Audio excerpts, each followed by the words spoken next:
just quick reminders. That's the part that I've been missing. Mental health is important, all right? If you're experiencing any type of mental distress or unease, seek help. Therapies can be a real game changer. Some issues just require medication to handle. But regardless of your situation, you should be able to find professionals in your local area. We've got a Wikipedia below for crisis lines internationally. If you're in the U.S., you can call or text 988.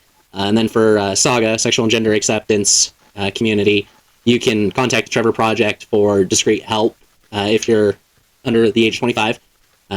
This is an 18-plus show, although I don't think we've had any minors joining in up to this point. Yeah, sometimes we're just really, really crass, so definitely, if you're under 18, leave. But we have, like, Ko-Fi, Thrones, socials, surveys, a whole bunch of stuff down below the video you can go check out. In particular, there's a new social media that started up called Blue Sky. And from what I hear, it's basically a bunch of the people who left Twitter or were laid off decided they were going to start their own that didn't allow for stupid shit like bigotry and such, so here's hoping. Their algorithm definitely seems to be better. The front page is actually showing me people I follow instead of a bunch of random porn accounts. So that's a big plus. Oh, that's nice. Yeah, like it's actually showing me the people I follow, which is great. But I like the random porn accounts, and I'm 3 years old. No, Jesus 6. Christ, 6. Oh, I'm 6 now. Okay, I knew it. I thought you were a little older. Actually, hold on. You're 34, aren't you? That would make you 7. Okay. Are you going dog years now? No. You got to add all the digits until it equals a single-digit number. So, like, 34 is 3 plus 4 is 7. And if you were, like, 89, that would become 17. Then you add them again, that means you're 8. Oh, geez. Yeah. I'm 6, though. Okay, so we're all minors here. Gotcha. Yeah. Everyone's always under the age of 10. You're always a child. You're never too old to enjoy things. But yeah, welcome back to the Highroad of Maluviette, everyone. A high fantasy 5e campaign that stands as the first of 4 level 20 campaigns we hope to play through as part of the Forgotten Deity story. Our adventurers consist of retired heroes and folk with something to prove as they travel an 1,800-mile stretch of mountain road that used to serve as a trade route between 2 countries to clear it out and make it accessible again. They have to contend with the standalone problems on the high road, mysterious purple crystals known as torment fragments, and both player and character sharing a single body. The heroes of the story are Pius, a Warforged cleric played by Deuce, Nick Mares Askjaw, an astral elf wizard played by Dylan, a dwarf former ship captain named Captain Darbic J. Flowers played by Justin. We got Lance playing Wrath Stormskell, a blue dragonborn sorcerer, the young Tempest Falls, a half-elf fighter played by Maya, and Star will be playing her Lotusden halfling druid Twilight. Unfortunately, tonight, Dylan and Lance can't be here. They've got personal issues to deal with, so we're gonna make it work with only 4 people and some NPCs. They had to go bury a dead body, and we were told we couldn't join. Oh, shit. You know, if that's what they're doing, I don't want to know that they're doing it. That way, plausible deniability, you know? Oh, is that what we're doing? I thought it was a live person. What? I thought it was a live person. Bury the living, dig up the dead. What? Yes. That is a funky way to live. That sounds like some evil necromancer shit right there. I don't think Nick or Pius would approve. Luckily, they're not here, so we're good. I mean, Pius is here. Yeah, I'm here. Oh, shit. That's a no-no. That the middleman says no. Yeah, he's wagging his finger left and right like Sonic. He is. Great, we at least have some responsibility here that's gotta pertain to babysitting my ass. Thanks. Yeah. You can leave now. I'm kidding. All right. So, recapping last session's gonna be easy. You guys had started out like you just got into the first kind of big cavern of these side tunnels that you found. There was a black pudding up on the ceiling. There were several gray oozes. Fought through them all pretty easily. Kind of searched the immediate tunnel openings. Tempest and Twilight had a moment, though, after Twilight decided she wanted the armor of Amorphous Body, because she was wearing cursed armor that wouldn't just come off. So Tempest spent a good half an hour trying to cut it out off of her, while everyone else made a charcuterie board and just kind of enjoyed the show. It was great. Yeah, it was. When I thought my screw up that I actually had, oh my goodness, Dispel Magic. So Dispel Magic wouldn't have worked on curses. Unfortunately, like, cursed magic items, like the only way to remove them other than destroy them is to cast Remove Curse and then unattune to it. So, yeah, after that, though, after everything got settled, you guys have checked one of the side tunnels, found what appears to be traces of dragon blood oozes. which are normally formed by either wizards working with dragons or just by dragons. You end up taking a different tunnel path, though, where Tempest, just trying to check the area real quick, zipped around, narrowly missed, having a couple black puddings fall on her, almost slammed headfirst into one gelatinous cube, got to the other side, and then slammed into one. Combat began. Tempest managed to break out of that gelatinous cube, run face first into another one, got out of that, and you all got pretty damn wrecked, actually, with the 3 gelatinous cubes and 2 black puddings that were in this fight. Actually, no, there were multiple black puddings. There's another one that came in during that, and you ended up beating them all. When the hermit remembered, oh god, I can heal people, and gave everyone a quick heal as you are about to fight 2 more gelatinous cubes that just finally got to you inside of this cavern. Here. Great. Yeah. Just to note, to say more blatantly, the hermit pretty much only does what he's told for the most part, unless there's just like an overwhelmingly blatant reaction type moment, such as with Silvery Barbs. He's kind of an idiot in terms of fighting. Which is why I was saying things like he's looking around as if waiting to be told to do something. We have to tell him what to do. Well, maybe I shouldn't have punched him in the face then. You know what? We all learn from our mistakes, right? I mean, to a degree, Was it a though, mistake though? yeah, that one was still kind of valid because it should have been obvious to him that you all needed healed. Y'all were fucked up. Yeah, and it got to the point where that situation woke up Deuce. Pius is now asleep. Yep. So, Tempest is still on, like, Anger Point 1. Tempest is the only one we're following Anger for, though, because that gets high enough and it forces her to transform into her werewolf form and lose control, so... yeah, that's why that's being tracked. But she's back down at Anger Point 1. Pius might as well be on 10, because Deuce is full control at the moment. And, He's not necessarily angry, but he's not happy. Enraged. But you all kind of, as these 2 gelatinous cubes are going to make their attempts to envelop Pius and Wrath, you all also notice that Twilight's cat that's been in that harness on her chest this whole time does not seem to be in that harness anymore. My what? Your cat. Shit. Where's my cat?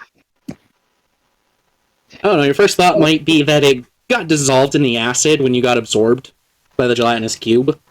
Oh, hell no. Out That's of game, my cat. that's not what happened, but in game, that would be a Thank reasonable you. assumption. Thank you. So, Pius needs to roll a dexterity save. Are we continuing at the top of the turn order? We're going to start a new turn order with this one. Awesome, because I remember my last turn order.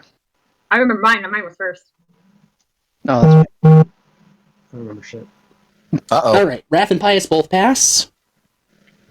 So we are good on that one. Now, everybody roll your initiatives. As I Roll pull them up the initiatives. campaign tracker. Because I didn't get one of my devices started. How could you? Oh no, me messing up? Who would have guessed? What is that ting in the background? Ting? Right to God, who is it? All I hear is kind of a shh. That's always at the back of Tempest mic. Wait. I'm not going crazy. Yes, you are. You're not going crazy? I am. Wait, what? I think it's a different Discord notification sound because it's happening to me as well. Was Okay. it this? Yes, Yep. It was that? you're in That drive was me me crazy. typing. That was me typing. I'm sorry. Cool. driving So the me crazy. oozes got a nat 1. So they don't get to go at all. Awesome. Yeah, nice. That would be great. Except they're kind of the ones that jumped you. Oh yeah, that's fair. Nick got a 13. How about Pius? 22. 22. Captain Flowers? 15. 15. Deuce, can you roll an extra d20 for me real quick? Yeah, 1 sec. Just a straight 20. Yeah. Twilight, you burned your 3rd point of lucky, it looks like. I thought I didn't have any more lucky. Well, you rolled and then rolled again, so... Yeah. But you I did think I have was one. messing up. You did have 1 point, so you just burned the last one to get that 16 Oh. initiative. Tempest. Can I read? Tempest got a 7. Yeah. Awesome. No. Wrath's got himself a 15 on that, and the Hermit is just kind of blatantly at the top of the turn order. But he's not doing anything, so that would then move it on to Pius. Pius, you actually get to go first in the turn order this time. Hell yeah. Okay, so what do I see? So there was Gelatinous Cube immediately next to you. It tried to engulf you, and you kind of like pushed and slid away. And then there's one about 10 feet away that, same thing, same song and dance with Wrath. Otherwise, it's just your group as far as you can tell, alongside a missing cat. Okay, 1 second. Let me see. I forgot if I have any spell slots left or not. I don't think I do. God, I hope you have some spell slots, given that y'all aren't even halfway Yes. through the dungeon. Yes, I do. Okay. Well, someone's trying to kill us, as usual. I know, these oozes are just evil, aren't they? I swear you are. I'll say, a combination of I overestimated you guys a little bit, and a little bit on not the best methods to dealing with them. So 2 problems met last session for this combat. I've toned down the rest of it for that sake, though. I'm going to cast Guiding Bolt at 2nd level. Level. Let If her I rip. die from being eaten, At the nearest one. where? That's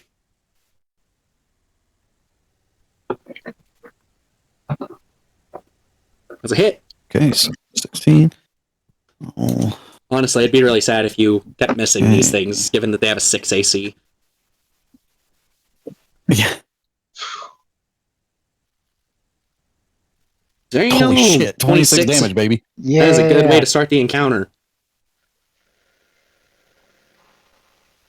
Yeah, you hit this thing, you slam into it, a little bit of it goes flying off, and it goes from, like, really transparent, and about the only reason you knew it was there was because it tried to attack you, to it's opaque now. It is very foggy. Shit. Okay. And I think that's all I want to do. I'm just going to chill. Alright then, Twilight, your turn. I'm conflicted. Do I find the cat or fight the demons? So, Twilight, at least, having seen enough combat at this point, would realize that either the cat is dead and the best thing you can do is fight everything, or the cat managed to escape miraculously, and you still need to fight these things because the cat's going to be cowering and hiding somewhere nearby. Okay.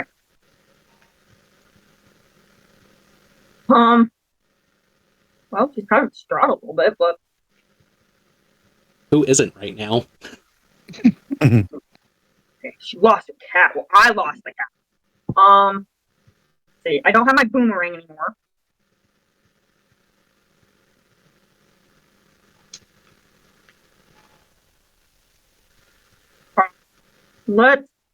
I don't think frostbite works on it. Yeah, cold has proven to be pretty useless. You're not nearly in... the situation's not nearly as dire as it was before, and you know that if you do it again, you'll kind of blow the charges on it. Not the insect, just the staff. Oh, just smack it with a staff? Mm-hmm. Yeah, you figure that would work. Blunt force trauma has worked so far for everyone else, at least. I don't know what the... It's going to be to hit, because you're using this. You would use the Staff of Swarming Insects still to hit it. I can't remember if that has a +2 attack or not. I don't think so. Let me check real quick. I honestly should just... The D-sword. Would the D-sword work on this? Yeah, that's still blunt, but it's also non-magical, and you've already seen it destroy your non-magical boomerang. Ooh, I could use the sickle on it too, huh? Slashing has done very little to all of these oozes so far. Okay, so let's do the D-sword. Let's see. Okay, yeah, your Staff of Swarming Insects doesn't have bonuses to hit. Okay, go ahead and attack with the D-sword then. Roll to hit. Is it just 1d20 plus 6? Should be +9.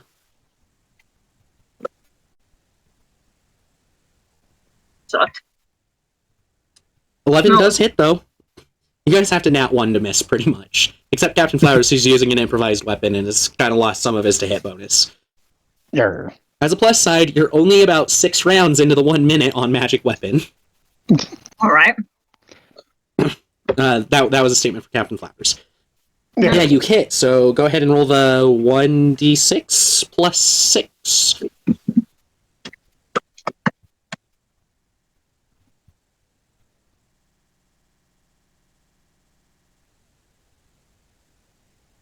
Why is that not included in that stat block? It should Now be. if I wanted to hit it with the other side of it too? Yep, you can go ahead and roll that again to hit it with the other side. So you got 10 damage on the first one.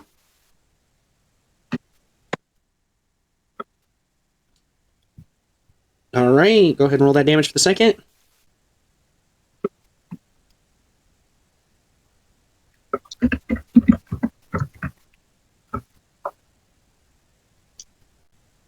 Was it 1d4 plus 6?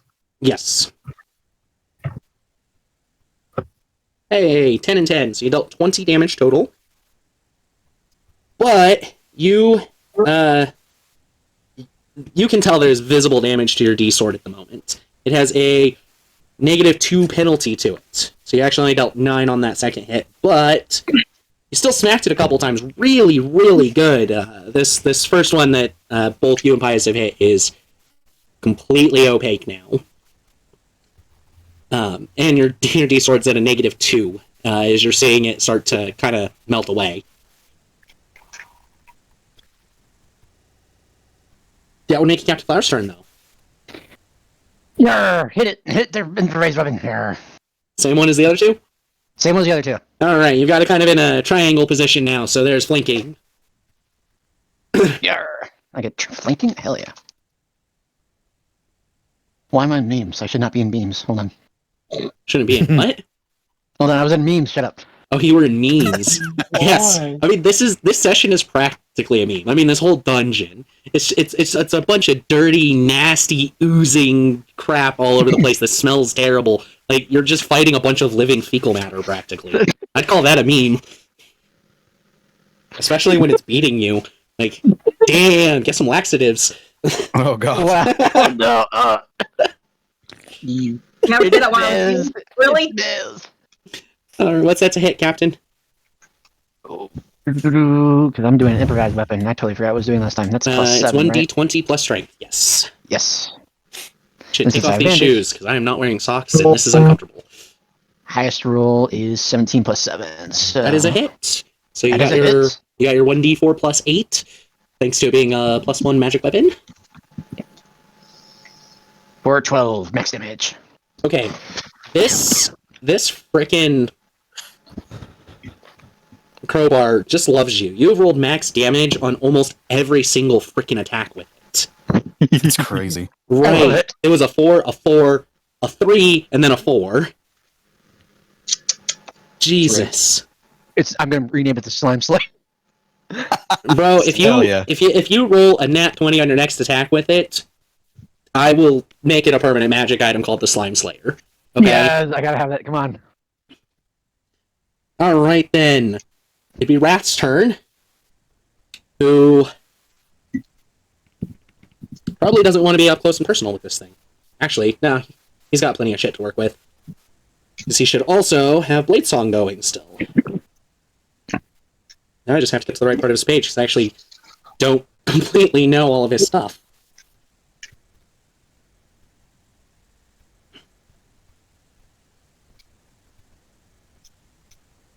Okay, that is a d20 plus 8 to hit.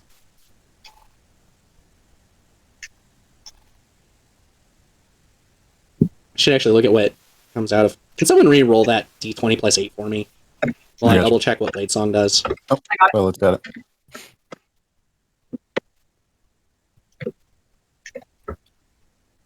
Ah, Ah, You come wanna- on, load for me. You know what? We both should have rolled it, and whoever got the highest, that's what takes the cake. Yeah. No, unfortunately, that would be advantage roll that he does not have. Well. Come on. Hurry up and load. Reloading.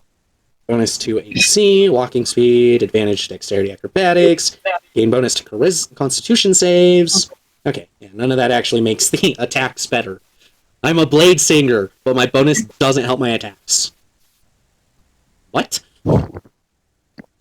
Anyways, as long as that wasn't a nat 1, it's a hit, so let me get back over to Discord. Sweet. 19. Alright. That is... My god. You stupid thing. It just decided to start randomly switching pages on me. You were talking to Wrath about that. I was like, damn. God damn it, Rat! You're too powerful! No, Wrath. Don't call him a stupid thing, god damn.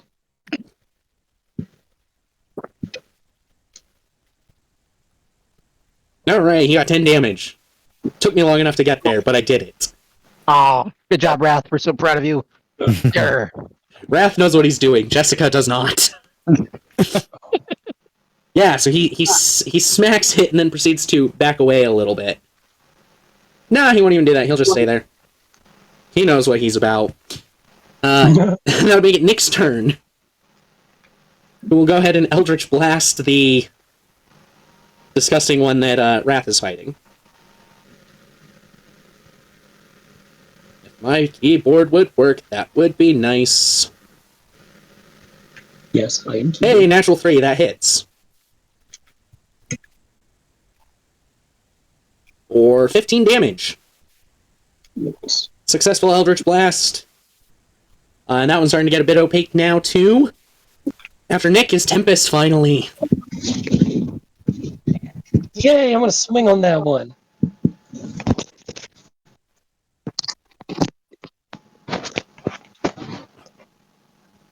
Swing! I was gonna say I missed some things. I accidentally pulled the headset out.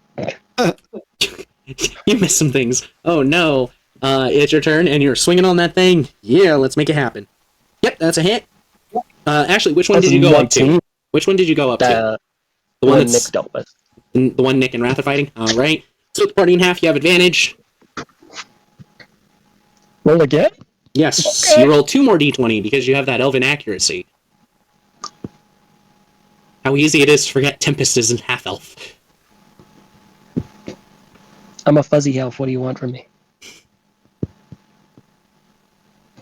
Alright, no crit, just the damage. Roll! Shit. It was 2d6 plus 5, right? Yeah. Plus 8. Plus 8. It's just such a number. A 6 and a 1. Good average damage. 15. Great! And you still have your bonus action if you choose to do such things as punch it. It has acid. Yes, it Oh, does. hold. I yield. I wonder, you know what? I wonder if oozes ever end up getting acid reflux. What? Do you think that the oozes ever get heartburn? I mean, they're basically just a big stomach. No. They probably wouldn't feel it. I mean, we can try casting heartburn on it and see what happens. I cast heartburn! I cast Harbor. I cast tungsten ball sack. No, Oh my god. Oh my god, Deuce, question for you just because you say that. Do you follow one-shot questers? No. So, on their Shorts channel, One Short Questers, he put one up, wizard spell, Tungsten Balls. And, like, he's actually making homebrew stats that are going up on the screen for these. Oh, that's amazing. Yes! Alright then, moving on from Tempest would be the Gelatinous Cubes, who are going to attempt different targets this time. Captain Flowers and Tempest, dexterity saves, please. Do it. Fucking touch me. I dare you. I'm adding a point to your anger every time you get engulfed by one of these, or fail to get out of it if it has you engulfed. Whoa. Oh god. Since that was the start of all your anger. Look, I am just done with caves and tight places. That's what she said. I got a 12 or 17. All right, Captain Flowers. I got 12. You got a 12. I got 12. You have to beat the DC. Aggressor wins ties. So you take 10 acid damage, Captain Flowers. No! Ah! Or As you all see him swallowed up. Who gets swallowed up? Captain Flowers. How's the heartburn? All right, with Gelatinous Cubes turns done, that goes back up to the top, which is the Hermit. Oh, I'm gonna go find the cat! And you just kind of see him start running around the room. Mother! Oh, good. At least he's doing something. He's fighting the cat. I really wish I could kill him. It's okay. Welcome back, There's a lot Pius. of things you can't kill. Pius is asleep. Are you using his voice? No. All right, with the Hermit done, it is technically Deuce's turn, because Deuce is in control. Deuce is very one-worded. Oh, so blunt. No. No. No. The Hermit doesn't seem to have found the cat with this first attempt. He's going to cast Toll the Dead. What type of save is that again? Because it's probably not good for them. Wisdom. Widom. Wisdom. It fucking windy. Wendy's taking it? What? Oh, shit. Wendy's? Hello? Ah. They got an egg 2 for a total 5. That's a foil. Yes, that If the is. target is missing any of its hit points, it takes 1d12 necrotic. Okay. I'm guessing the one that you attacked before. Yes. Fuck. 3. 3. Yeah. Hold on. Is Toll the Dead a cantrip? Yes. Shouldn't it be doing 2 dice now? Wait, does it? I don't remember what Toll the Dead specifically does on increases, but typically Let me that's double what check. cantrips do when they go up, is add dice. Oh. Or add targets. Shit, yeah, you're right. I totally didn't think about that. Okay, Well. 15 damage. Alright.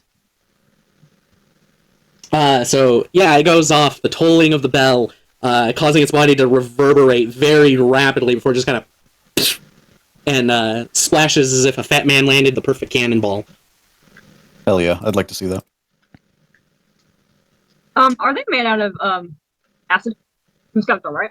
Essentially, they are made of acid, yes. Very sticky, thick, gelatinous acid. You. Yeah, and then that's my turn. I'm gonna do that, and Alright. that's it. Twilight, it is your turn, as you, Captain Flowers, and Pius have a bunch of gelatinous cube on you. Yeah, you're free, Captain Flowers, because you were in Oh, it, okay. and now you're not. No, I'm not. All right, fine. I was gonna eat my way out. I was gonna have this dramatic tension where I'm just gonna start eating the slime from the inside out. You.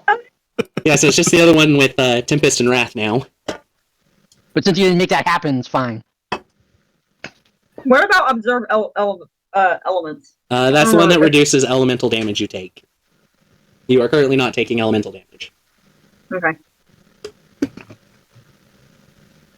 Oh, I was doing the enhanceability last time. I was concentrating on that. I don't think you were. Does anyone else remember? How was? I don't remember if you Because I know there chose to were end that or not. yeah, there were multiple absorb elements, but I don't remember enhanceability. Oh yeah, you had wanted to use it to like improve your weapon stuff with the boomerang, and you ended up using the boomerang instead.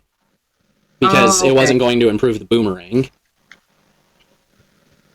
Okay. I'm just trying to think what I want to do.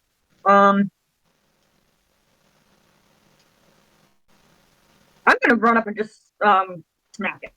I'm gonna Smack it with what? Just my fist. With your fists. Yeah. Alright, you stow the D-sword, and then you run up to punch it. 1d20 plus 6. Or plus 9 to hit. That is a hit, and you deal 7 damage, because it's just 1d1 plus strength mod. And you also take 10 damage as you slam your fist into this acid. Unless you want to burn yet another spell slot. For the Absorb elements. You've already used 2 on that. yeah, I'll do it. So I take 5. Yep, so you take 5 instead.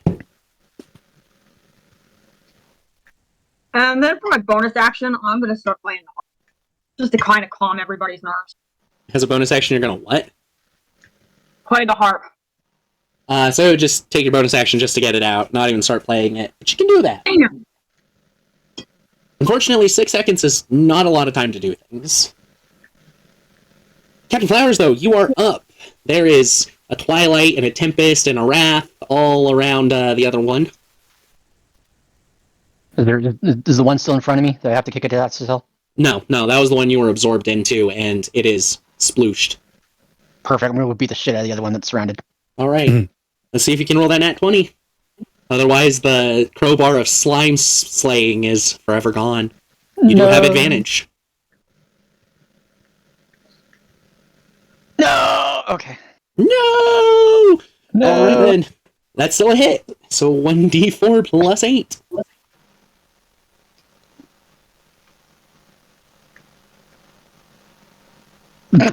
Max damage again still. Another max damage. Okay.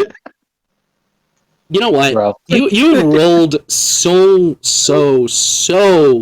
many max damages with this thing. I think I'll give you the slime slaying anyways. Yes. Because that's just ridiculous. Let's go. So it is now a +1 weapon, deals 1d6 damage. Like, you have adjusted to using this thing as a weapon. It is magically enchanted. So there's a 1d6. You are considered proficient with it now. Yes. And its special effect, besides the +1, is that it always deals max damage to ooze-type creatures. Yes. Oh, hell yes. Yeah, boy. So, yeah, no more need to roll on that when you hit the oozes. Yes. Okay. After that would be Wrath's turn, who's going to go ahead and bonk it again.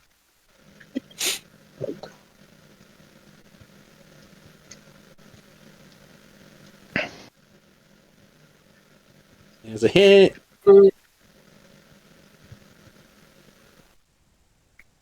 12 damage.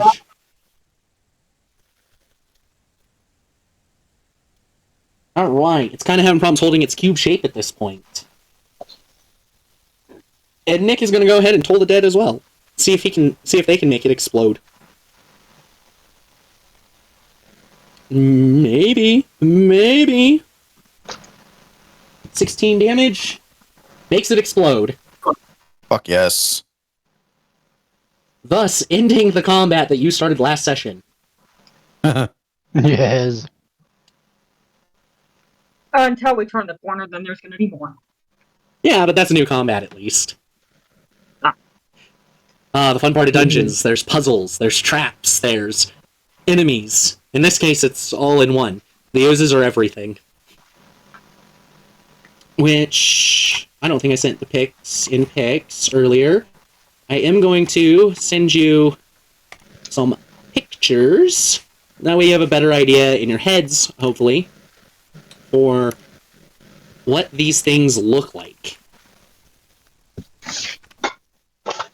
So, let me get over to the stream so I can actually put them up there too. Hang loose, guys, hang loose. Yeah, so the one on the wall that's all grayish, those are the gray oozes, the smaller ones.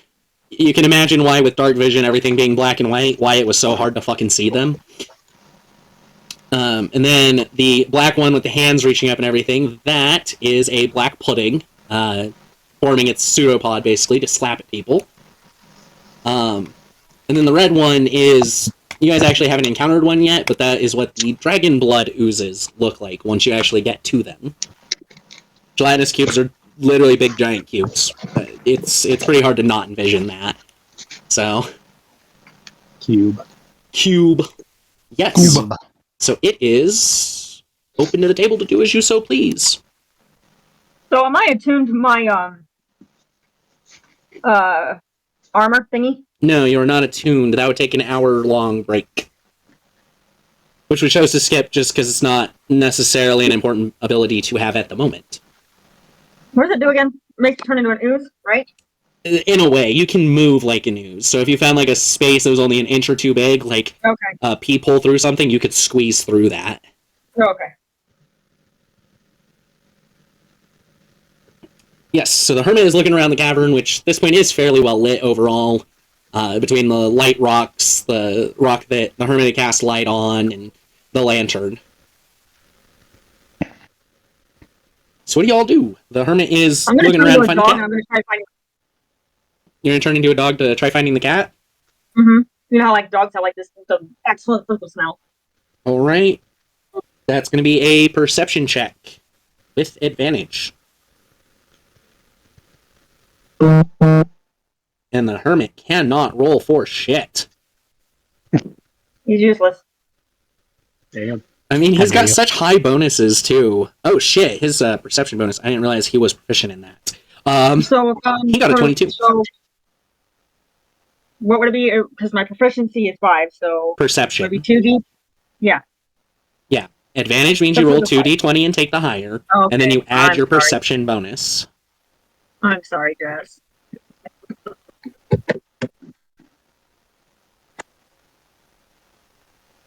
Sweet. Alright, so you and the hermit both managed to find the cat at the same point, cowering not in the north side tunnel where you came in from, but the one on the south side.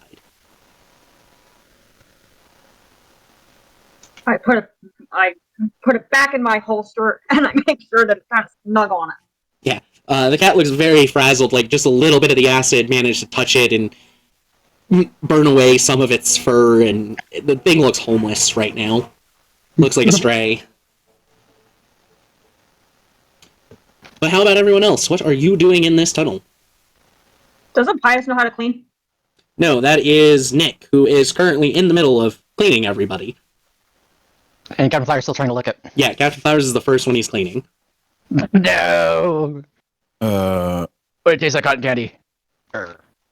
It does not. Yeah, it does. Why would you eat it? You want to guess? Come on. You know you want to eat it. Why am I even asking? These people are weird. I am going to change. Oh wait, I can't do that. so we're in the far right. Yes, you are in the Okay. east side cavern currently. Okay. And you're kind of like in between the two tunnels on the west side of the cavern. Okay. Sorry, I'm go gonna ahead. keep my eyes out for any more slimes or anything else on the ceiling, as well as slowly walk towards the path in the bottom of this cave. Okay? Grr. Captain We Flowers, shouldn't go alone. Captain Flowers, now that you're clean, what are you doing? Are you going to try to lick up ooze off of the ground? No, I'm not that desperate. Not yet. Not yet. It's the walls. If I keep getting cleaned and everything gets getting cleaned underneath me, Nick.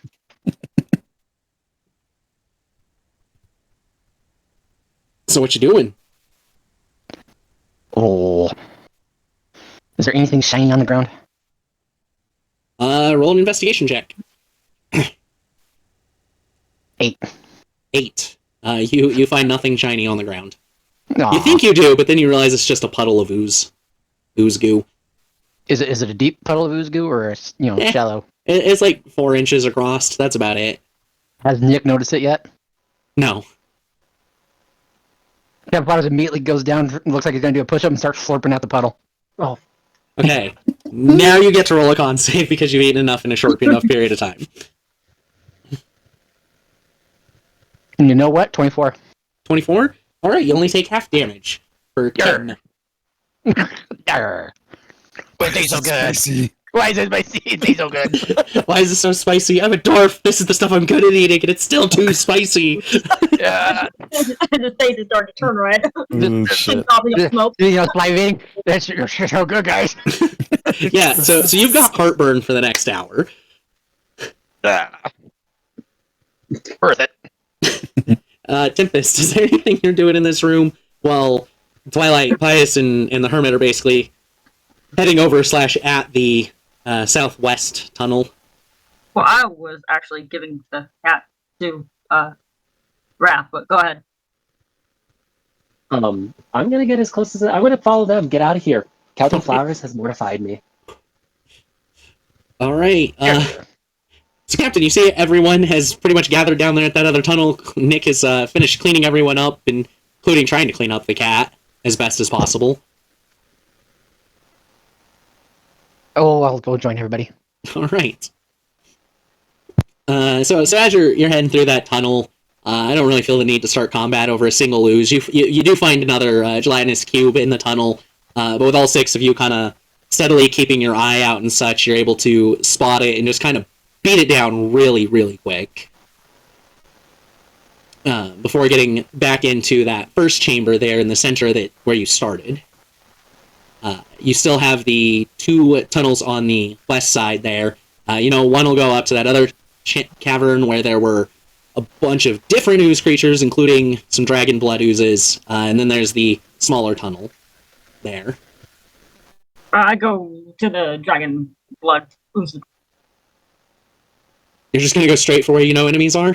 You sure you don't want to rest first? Do we have time to rest? I mean, we also have, well, if we go up there, we'll die. So, Well, that's positive thinking. That's good positive thinking. Let's go up there so we can die. well, I mean, we're fuck, trying your to save the world. hardiest companion is a little more than half health with barely any spell slots left. So, I don't know. Just a suggestion. We don't have to rest, but I'm just warning you. We might die up there. Okay, so you want me to cast House of Cards and we sleep? Cast what? You want me to do the House of Cards and we sleep? Maybe too. I mean, if that's just my opinion. I'm down with that. So Wrath has a little bit of an opinion, or not an opinion, but more of a suggestion. Something that happened from time to time with the more dangerous pirate activities that he was a part of in the past. Guerrilla warfare. You could head up to the edge of that cavern, just pop off a bunch of spells, and then head back down. Since oozes are really slow, you guys should be able to get away from them easily. Burn whatever resources you have before going to sleep, is essentially the suggestion. I like that idea. I'm doing it. Okay. Yeah. Fuck it. What? Obviously, I'm best gonna done targeting individual enemies all at once, because if they're still alive, they're going to get a chance to rest. That's fair. I'm going to cast Mold Earth. That will not do a whole heck of a lot in a stone cavern. I mean Earth Trimmer. Sorry. Cast what? Earth Trimmer. Sorry. Earth Said Trimmer? the wrong thing. Okay. Alright, cast 3rd level Scrunch! Well, Twilight and Wrath have both put forward options of going up, so it's kind of up to the whole party. Because Wrath is not going to go up there with only Twilight. I don't think I Okay. want to go up there with just Twilight. Yeah, I'll follow the rest.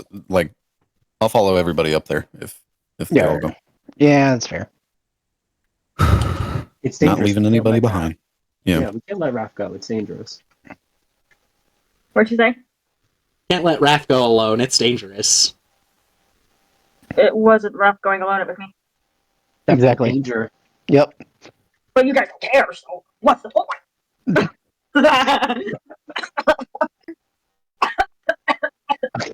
All right. Jesus. If she dies, I get her stuff. She dies and get her stuff. Sure. Thanks. You're welcome.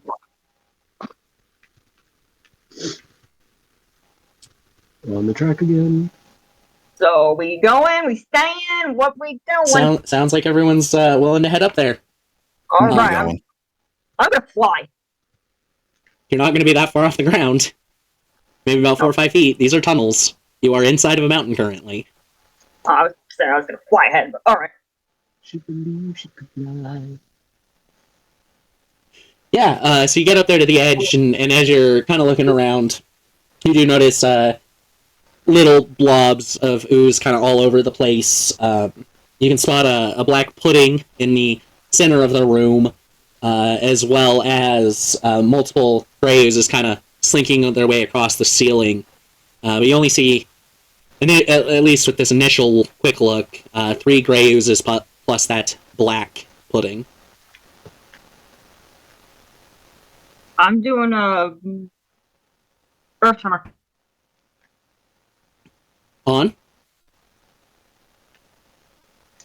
The pudding. The black pudding, centered on the black pudding. Mhm. And what kind of save is that? Dexterity, I believe.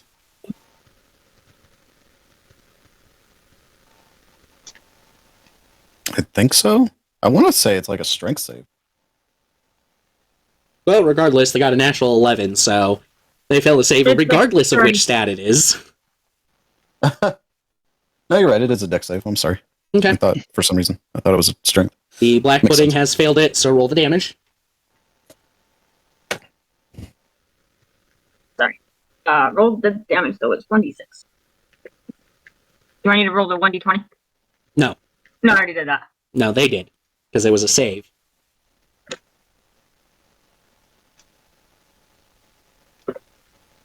Earth Tremor, 1d6. Is that how much damage Earth Tremor is? That feels kind of small for a spell. 1d6 bludgeoning damage. It is an AoE, so I guess I would have a lower damage per creature. Yep.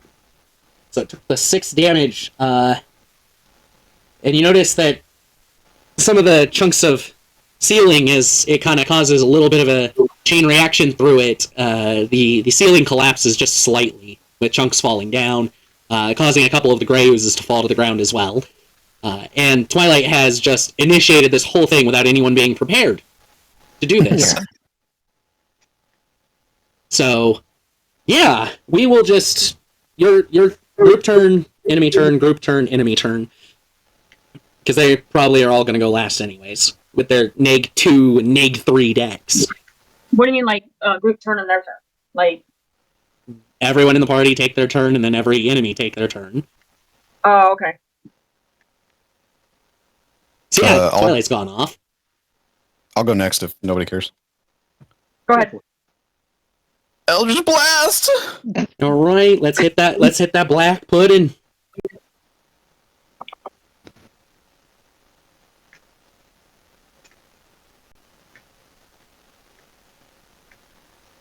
That's a hit. Okay.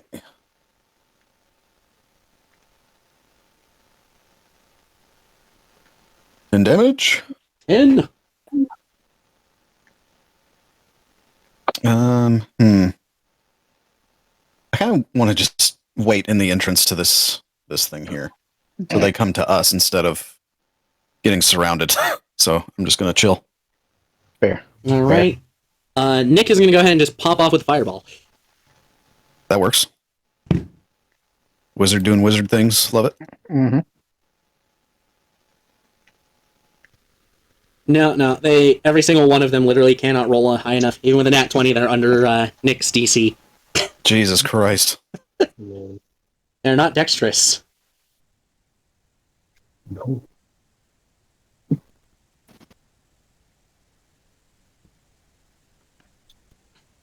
Damn. A 3 couple of, ones? a couple of oozes that fell from the ceiling were incinerated.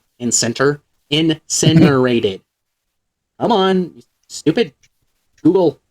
Actually, stupid tablet. You're misreading my touches.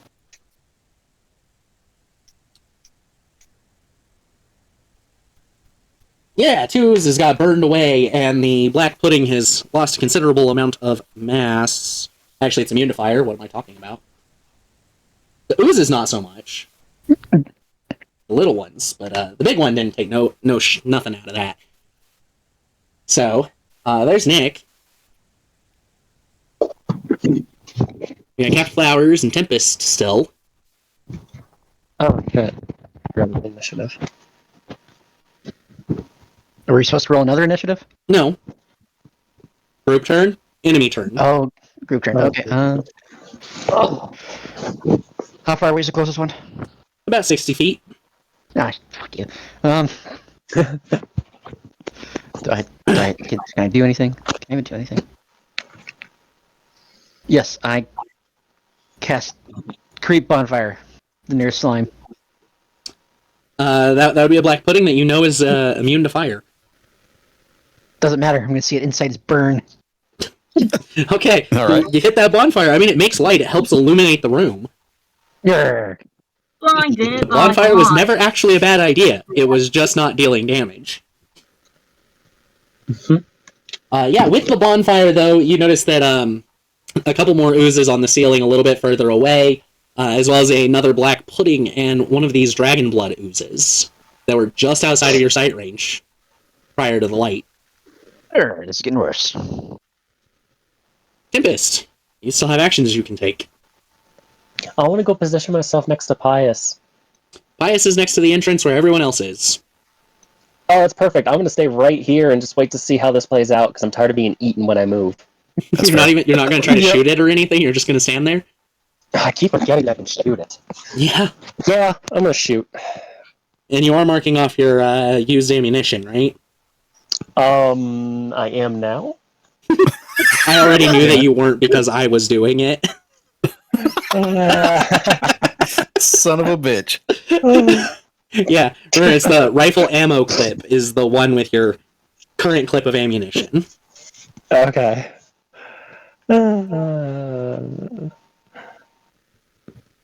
Douche. Does that work? Does it work, guys? It wasn't a nat 1, so yeah, that hits. You got 1d8 Bang, bang. plus your dex mod. Say again? 1d8 plus your dex mod for damage. That's my dex mod. God, it's so bad. Your dex mod shouldn't be that bad. That's your good stat. It could be better. It can always be 11. better. 11. 11. 11. 11. Alright. You see, you blow up a pretty nasty hole in this black pudding before it kind of reforms. And at range, Wrath has nothing that's going to be useful against the black puddings. Too many lightning spells.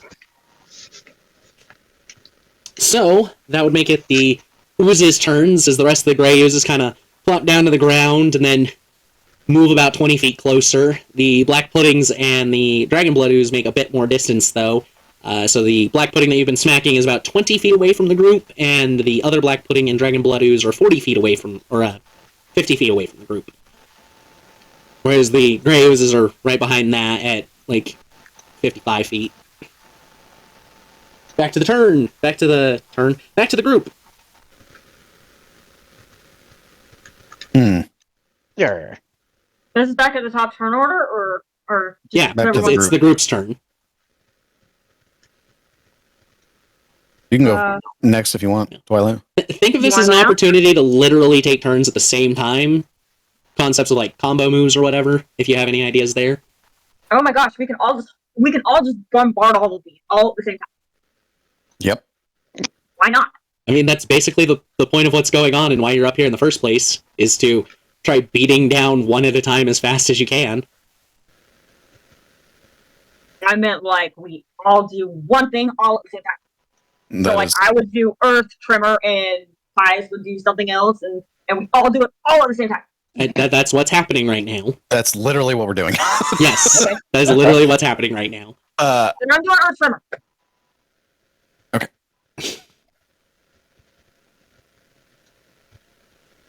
It automatically fails. Roll the 1d6.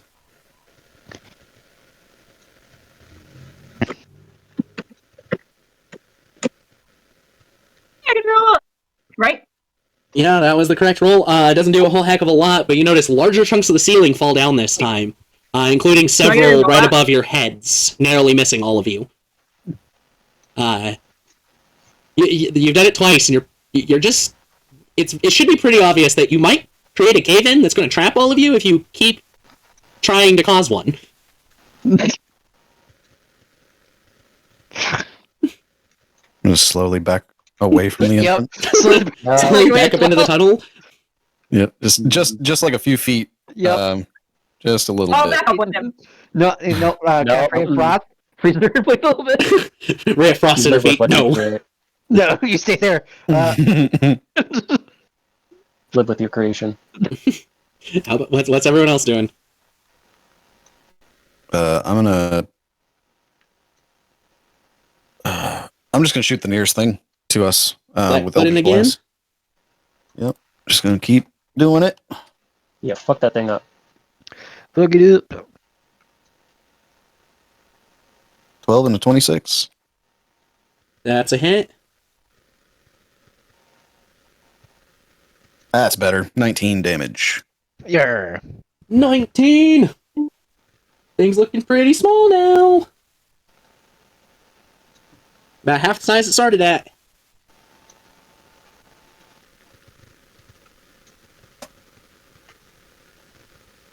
Shit, I was meaning to do erupting earth, not earth tremors. I mean, either way. Mm-hmm.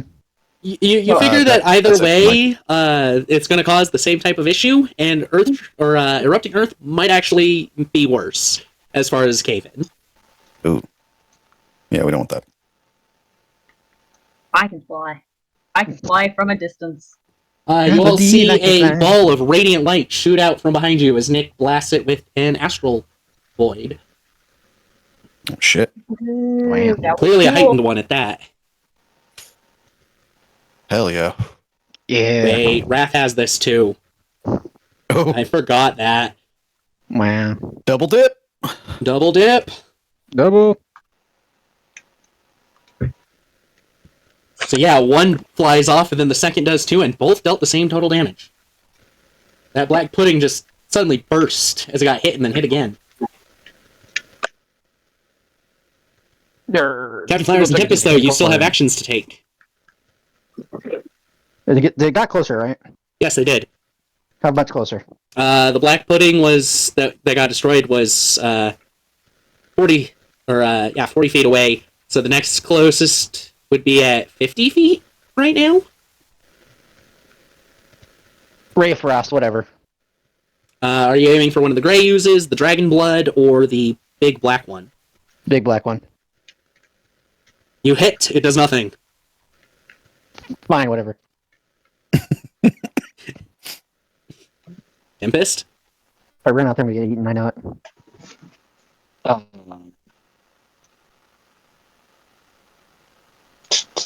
I mean, keep going at it, I guess. Okay, which one are you shooting? I mean, that same one's still alive, right? No, the one you shot before is done. That was one that just got double astral voided, has been Eldritch Blast a couple times, and you shot it. Y'all just plowed through it. Yeah, we played it all right. Mhm. It's played it real good. Yeah, so there's Correctly, a black pudding that hasn't been hit, a dragon blood ooze that hasn't been hit, and 3 gray oozes. Yep, we're gonna hit the other black one. Okay. Roll.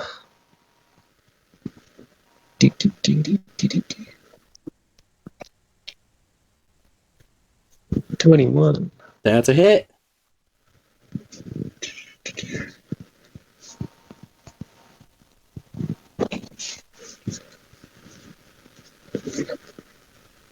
Yeah. Or 11 more Landed. damage.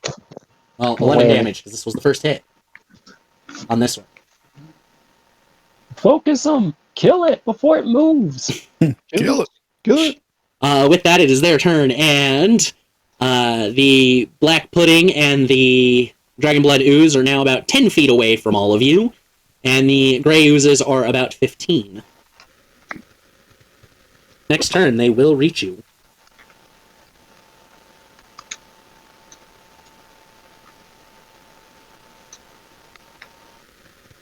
I'm gonna throw one of the mushrooms in there to see if it will make it explode. Just one of the mushrooms that you have in your pack. You throw it in, and you watch it kind of get dissolved as you kind of think, "Oh, this is basically what happens in the stomach, isn't it?" Weird to actually see it. Damn. I was thinking that that the mushroom would make the other thing explode.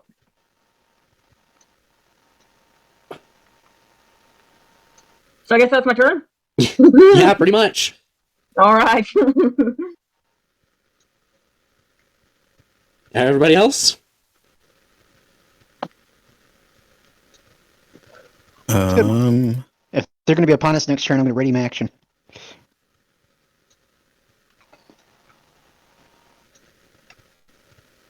Yeah, shit.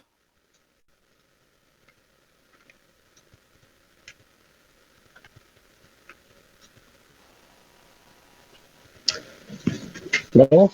I mean, yeah. Okay. Oh And no. hello? Hello? Hey. The one that I've been Eldritch blasting is still alive, right? No, that one got blown to bits. Okay. By the double astral void. Are there any others that are damaged? Yes, the second black pudding has taken a bullet from Tempest already. Okay, I'm going to cast Toll the Dead on him. Okay. Or it, I should say. That is definitely a fail.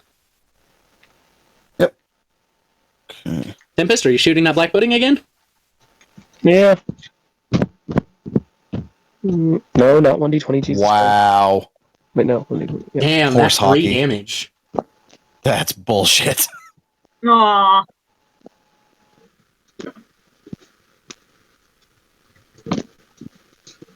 That's a hit, Tempest. Captain Flowers, how about you? They're upon us now, right? Oh yeah, you said you were readying for when they got close, that's right. Yep. You were going to smack whichever one gets close to you first then? Oh yeah, baby. Alright, 8 more damage out of... Yes. Brain, shut up. Tempest. Tempest dealt 8 more damage. I had to tell my brain to shut up. It was making things difficult for no reason. And Nick and Wrath kind of tell all of you, move to the side. They kind of shout that as you finish taking your shots. All What do right, y'all I'll do? do it. I'm Move to moving the to the side. All right, Tempest. Twilight, are you moving to the side? Yep. Safety. Sure, I guess I'll move to the side. Which side? There's not enough room on the They side. said You to gotta move to the side. side, so presumably out of their line of sight to the enemies. I'll fly up. All right, it is tall enough to do that. As they get a Great, my critical own hit, merging their astral voids and actually doing a full combo for 99 damage. Damn, I didn't even know they could do that.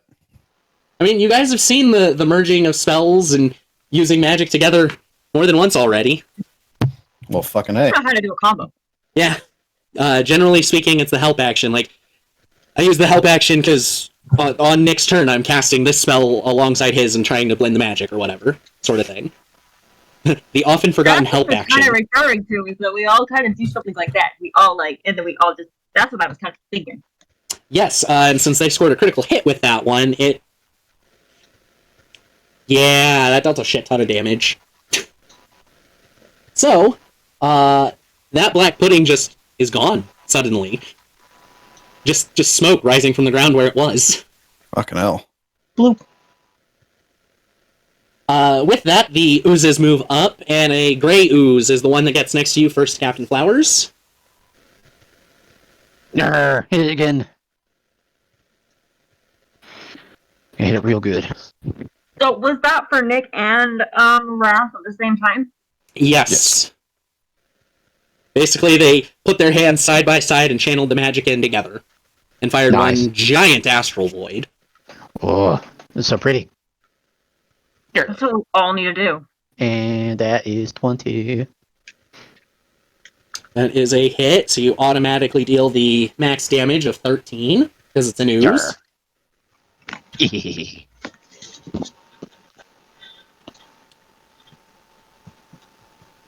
Oh no, Tempest is already getting ready to roll as the enemies are making their attacks. You don't know me. You don't know. Yeah, Campfires had the held action for when they actually got up there. Pseudopod is +3. 15 does not hit anyone's AC. There is no black pudding anymore. The Dragon Blood Ooze does not actually move any closer, leaving only Nick and Wrath to roll a dex save. To which they both pass, taking only half damage at 11. As the ooze proceeds to the Dragon Blood Ooze proceeds to just spray a massive cone of ick out forward, and everyone having moved to the side, put them out of the way. Thank God. Minus, the two that intentionally stood in the middle to make their attack. And this is when a not-so-happy realization comes about with this ability, as the slime lashes out and hits them, and then it sucks the ooze back in, dragging both of them up to it. Uh-oh. Slurp. Oh, Oh, no, wait, no, it's on a the save, ooze they're sound. not pulled. My bad. Wrong. But you do see, like, all the debris and such from Twilight's trimmers get pulled back to still tell you that that would happen if you were unfortunate enough to get hit directly by this thing. Everyone's turn again. There are some gray oozes right up next to everybody. 2 next to Pius, 1 next to Captain Flowers, and a dragon blood ooze 15 feet away. Bring it on. Well, since I'm kind of flying in the air, I'm going to. I don't like my spells. I don't really like them.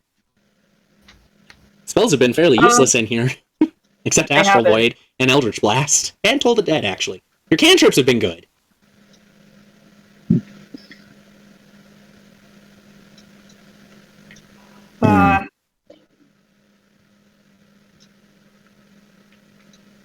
How big are these things? The gray oozes aren't all that big. They are... Oh, actually, they're bigger than I thought. They are about, like, 4 feet tall. Kind of almost as wide. And then the red one, the Dragon Blood Ooze, seems to take up almost a 10-foot wide space. Okay.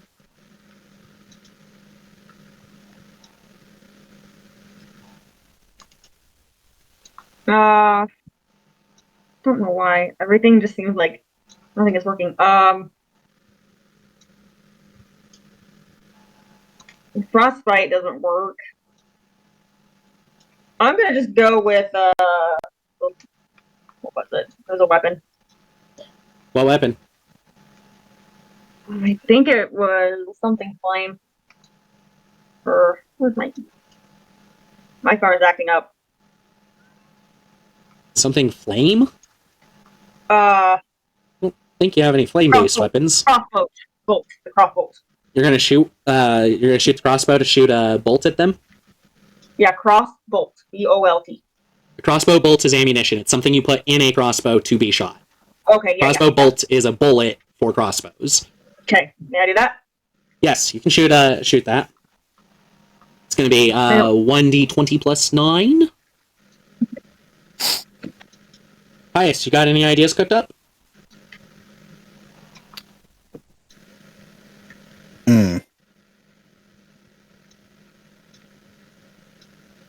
Oh man. Well, most of my spells are ranged except.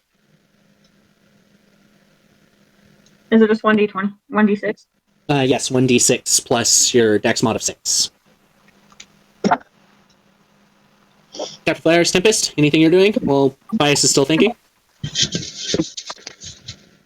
gonna go for this gray one that's getting near me. Same. Alright, which weapon, Tempest? Swinging. Swinging in a room. Hold on, which one? Tempest Nat I was 1, gonna so I guess that didn't matter yeah. which one. Captain, you fucked me up. Captain you Nat fucked me up 1 too. also. Both of you went to swim and just, like, you're in such awe from that astral void, you miss blatantly. We both went for the wrong target and tripped over each other. Someone tripped over me. Absolutely. You're too small, I didn't see you. You're too tall to look down. How dare you? Too tall to look. Is that a short joke? Is that a tall joke? I will feed you to acid. Go try me. I'll eat it for breakfast. He likes it. No, I watched it. I know. But I'll make you watch it again. I don't want to use my sword because slashing doesn't do very much. So, I'm just going to cast cantrips, even if like they have disadvantage or something.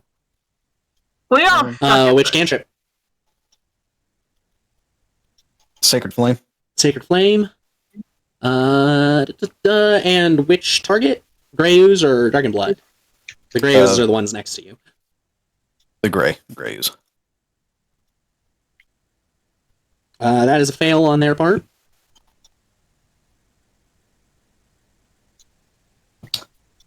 Mm.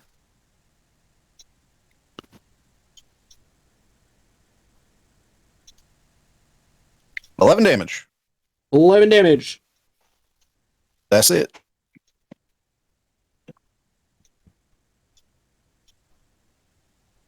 Alright, that one you smack with the Sacred Flame, because that is radiant damage, if I remember correctly. It is. Wrath Lightning lures it. And these little gray ones actually seem to be susceptible to lightning. He was just trying to jack up their placement, as the combination of the two attacks cause it to burst. Hell yeah. And Nick will pull the dead on, well, Eldritch Blast actually, on the big red one.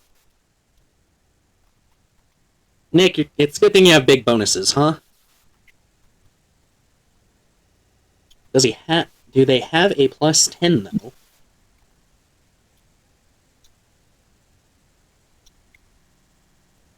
Come on, load, load, load, load. Yes, yes, Nick does.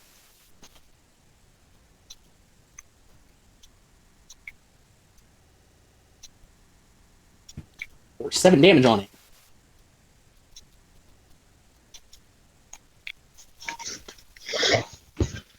Alright, that puts it back at their turn.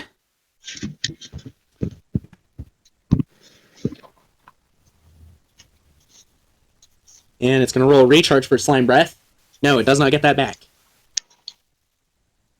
So it moves into Tempest. One Graves is going for Captain Flowers. One is going for Pious. Both of which miss with their natural 16s. God damn it, Cat! Whoa! Oh my god, it hit me. It was hit me because he tripped over me. It's your damn beard! And then the red one, It's your damn legs. as you're having this discussion, the Dragon Blood Ooze actually smacks you upside the head, Tempest, for 9 bludgeoning and 14 acid. Yeah. You got him there with a jelly bean! 23 total? Yep. And we weren't at max when we started this. No, right? you were at 41 prior to this attack. So 23, 41, I need a math. But you had 18. And you are grappled as it sticks to you. Okay, look, I am getting real tired of you and your family. It is then going to produce another pseudopod and attempt to hit Captain Flowers. There.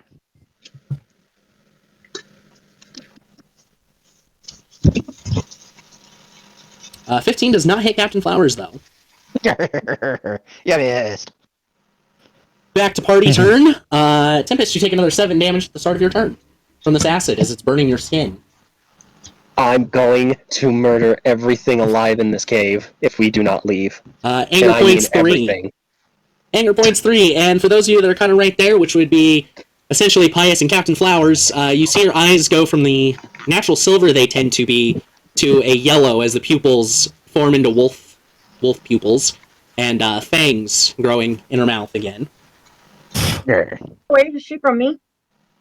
Oh, Tempest is the one that was happening too.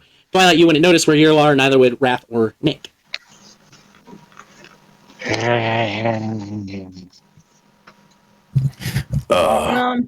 Yeah, we should probably get out of here pretty soon. Hey. No, we gotta stay and fight these. We're trying to clear the high road. We I'm don't not quit. We're not talking to quitters. you.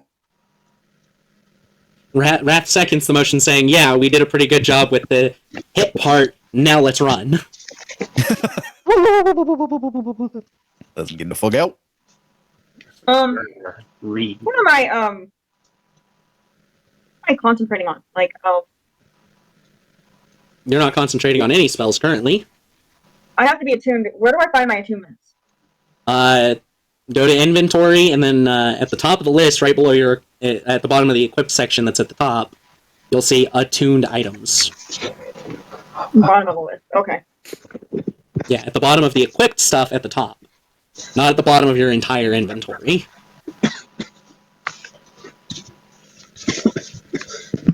Anyways, everyone else can run quite easily, minus Tempest, who has to first break free of this grapple. This is the first one to me. How close is the slime to me? Which one? Which one? Okay, that. There's the Dragon Blood Ooze and 2 Gray Oozes. Either or. The Dragon Blood is about 10 feet away from you, and 1 Gray Ooze is about 20, and the last Gray Ooze is about 25. I'm gonna go up to the red ooze, and I'm gonna use my sickle. Okay, roll to hit. That is a plus 12 to hit.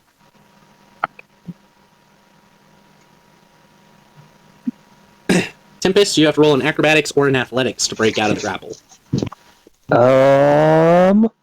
Well, let me look at that first, you know? We're gonna use acrobatics. Skills? Yeah. Acrobatics. Yay, acrobatics! 15. 15? That is... Ah, no, that's not what I was trying to click! You are considered the aggressor in this situation, as you were previously grappled, and now you are initiating the attempt to break away. Yeah. So aggressor wins, and you break free.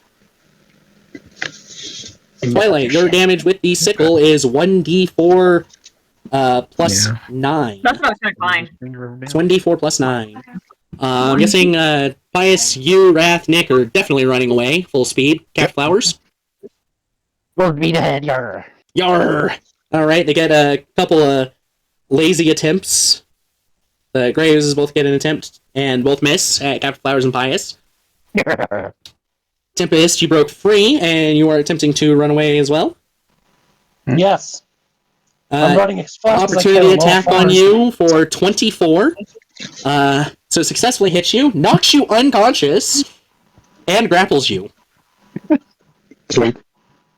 Yeah, you that are turning away notice this, that she breaks free, starts to move, and it manages to just slap her to the ground. Fucking no. Unconscious. Just done. I'm out. You're at 0. You are unconscious. And felt great. So Pius, you are capable, since this would be during your initial move, to turn heal, and choose to do something else. Two more Eldritch Blast Beams for the road. I'm gonna shoot the dragon ooze this time. Okay. And you all can actually miss this thing on more than a nat 1. It has AC. What happened with mine? You hit it for damage, Oh fuck me! and it actually seemed to be effective. Damn. Yeah. Nat 1 and a nat 2. Yeah, you managed to just pop off and miss with both. Well. Thus making it the oozes' turns. The gray oozes are going to attempt to move down toward the corridor towards all of you. Not enough to get in range. And the red one already has Tempest in its grasp. So you take a 1 failed death save, as just being in contact with it causes damage. You all notice the fur that had been starting to sprout from anger on her body. It's beginning to burn away from the contact with this thing. And now it's back to everyone's turn. Do I notice it? Yes, you do. You're pretty much right there, seeing as you just attacked it. I'm gonna try using my rope to pull her out, if that's okay, or do I need to wait? You are in the middle of very fast-paced combat. Taking the rope, tying it around her, pulling her away is going to take time. The best thing you can do is grab her and run. I guess I'll try doing that, but I'm afraid that I'm gonna get sucked in there too, but I'll try. She's not in it. It's just stuck to her. Oh, well, in that case, then I'm going... Do I have any more spells? You have a couple of spell slots. I'm going to cast, I don't know what it's called. Are you thinking of Revivify? Yes. She's not dead. She's unconscious and dying. And Cure Wounds. Alright, are you going to burn that last 3rd level spell slot you have for it then? No, I'll just do it too. Do it at 2? Okay, that's going to be 2d8 plus 5.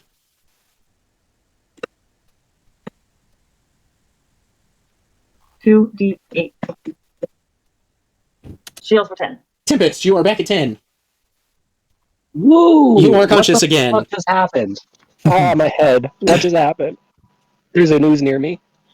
Okay, Pius, Captain Flowers, you're just both booking it full blown? Yep. Okay. Yep, we're gone. So, Wrath and Nick, Tempest, you have the capacity to get up and try to run away from this thing, but you must first make that athletics or acrobatics check again to break free. Mother. You are also at anger 5. At 6, you enter a rage state and can think of nothing but attacking your enemies. Net 20 plus 8. You break free. And Twilight, after that heal, are you going to try to run since everyone else has? Tough question, because I believe in clearing the Highroad, and running away is just not feasible. You're not leaving the area and leaving the monsters alive. You're taking a rest so you can come back and not be beat up when you start fighting them again. Well, I'm not really that beat up, but okay. Most of us are. Yeah. Most of the party is. I mean, you basically just revived Tempest, so... Yeah, you know how to work as a team, Twilight. You were raised by wolves. Yeah, way. But before I do that, I'm gonna cast a You already cast a spell. You literally have the option to move right now. Okay, I'll walk away shamelessly.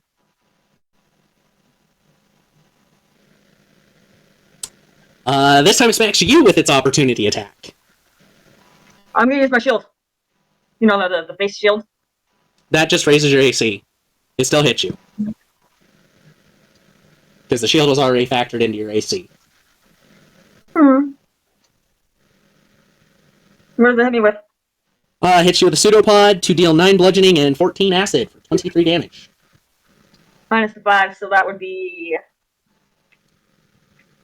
Minus the 5? You mean absorb elements to cut the acid in half? No, because I already took 5 on there. Oh, yeah. So You've I was already at taken 69, 5. I was at 69, I already got 5, and then I take... You're at 41, and you are now grappled by this thing. Tempest, are you running? Yes. You are running. Makes 49? it... Yeah, you're at 41. Thank you. The gray oozes are continuing to try following everyone down the tunnel. The red one has you gripped and isn't necessarily doing anything, so you just take another 7 acid damage. Bringing you to 34 and making it your turn, as everyone else is handily escaped. I don't care. I'm going to do the Earth Tremor. No, since everybody's out of sight, out of mind, I am going to cast Erupting Earth. Okay. It definitely fails the save. And that's base level 3, whatever that means. It means you have to cast it as a 3rd level, which you did save the 1 3rd level spell slot, so that's your last 3rd level. Let me get to Erupting Earth real quick to double check. And then 2012. So, you are in the area and must make a dexterity save as well. Because you are grappled, you do so at disadvantage. And I'm making a dex save. Yep. So, 2d20, take the lower. And you have a +6, I do believe. 2d20 plus 6.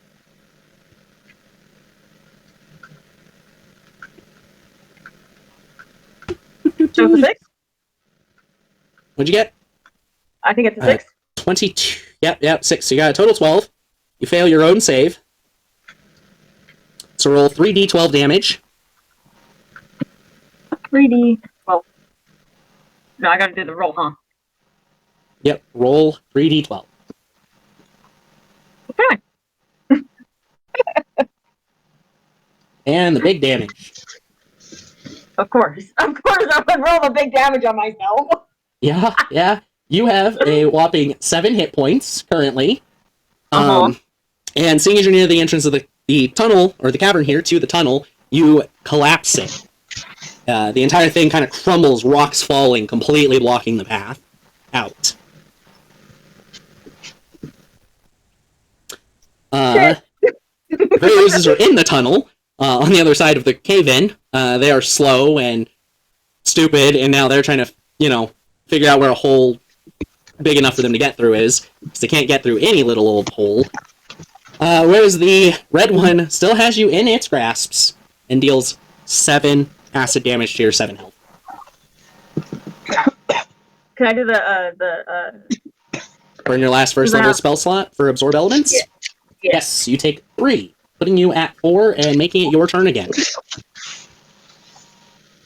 So basically, I'm underneath a pile of rocks, or am I on top of them? You are off to the side of the rocks. The cave-in has blocked you off from going down that tunnel. You are now trapped in this cavern with the dragon blood ooze. That was not what I was intending to do. You are still attached to it, and you know you are going to fall unconscious if you can't get away from this thing in the next few seconds, and then probably be digested by it. Can I just try to get out of it? Yeah, you can try to break out of it. Athletics or acrobatics. Let's see. We'll go athletics. Okay. Plus 9. 23. Yay! 23, yeah. You break out of it, and you are capable of just being like, disengage, an action that is so often forgotten, so you can safely fly up. You are out of spell slots, you are alone, and you are stuck in this room with this ooze. You have to find a way to fight it without getting close. I can do this. You can do this. All of you would have heard the cave-in, by the way. You would have heard the erupting geyser of rock and the collapsing of the tunnel behind you as you run. I'm going to try and dig my way through the collapse. Sure. So it was behind you at the entrance to the cavern. All of you are past that in the tunnel. You heard it behind you some distance. Just an indication that Twilight has potentially buried herself alive. Okay. Is there anything I can do to help her at all? You could try to turn around and try to clear the rubble and reopen. Yeah, that's. You do know that a couple of gray oozes were following you, so they may be in between you and the cave-in. That's fine. As soon as I see them, they're getting eldritch blasted. Raph is going to go ahead and give you a follow on that, to not leave you alone. Okay. You do see the gray oozes kind of worming their way over this bunch of rocks that have blocked your path. But they do not seem to notice you.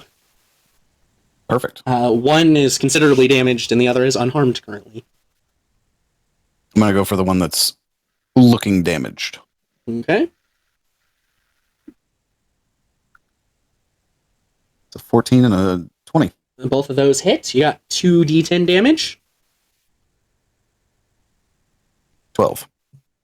12 is enough to take that one out. Wrath, lightning lures the other.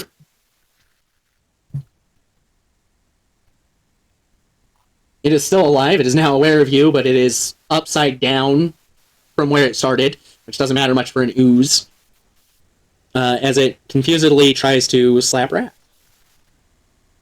Okay. So which it nat 20. Oh, shit. Good thing it's a little one. So its max damage for that first half, the crit, is 6 bludgeoning and 12 acid, making it 16 bludgeoning and 19 acid. Making it 11 bludgeoning. What is the... Sorry, I don't mean to interrupt, but what is the monsters that I'm capable of turning into? Beasts. Beast type. Okay. Rat's not looking so good with that one, but it is just the one slime now. Everyone, you noticed Tempest, or you noticed Pius and Wrath turn around and start heading back to the cave-in that you heard. But Twilight, do you have any ideas about how to fight this thing without necessarily getting close? Mm-hmm. What is your idea? I am thinking...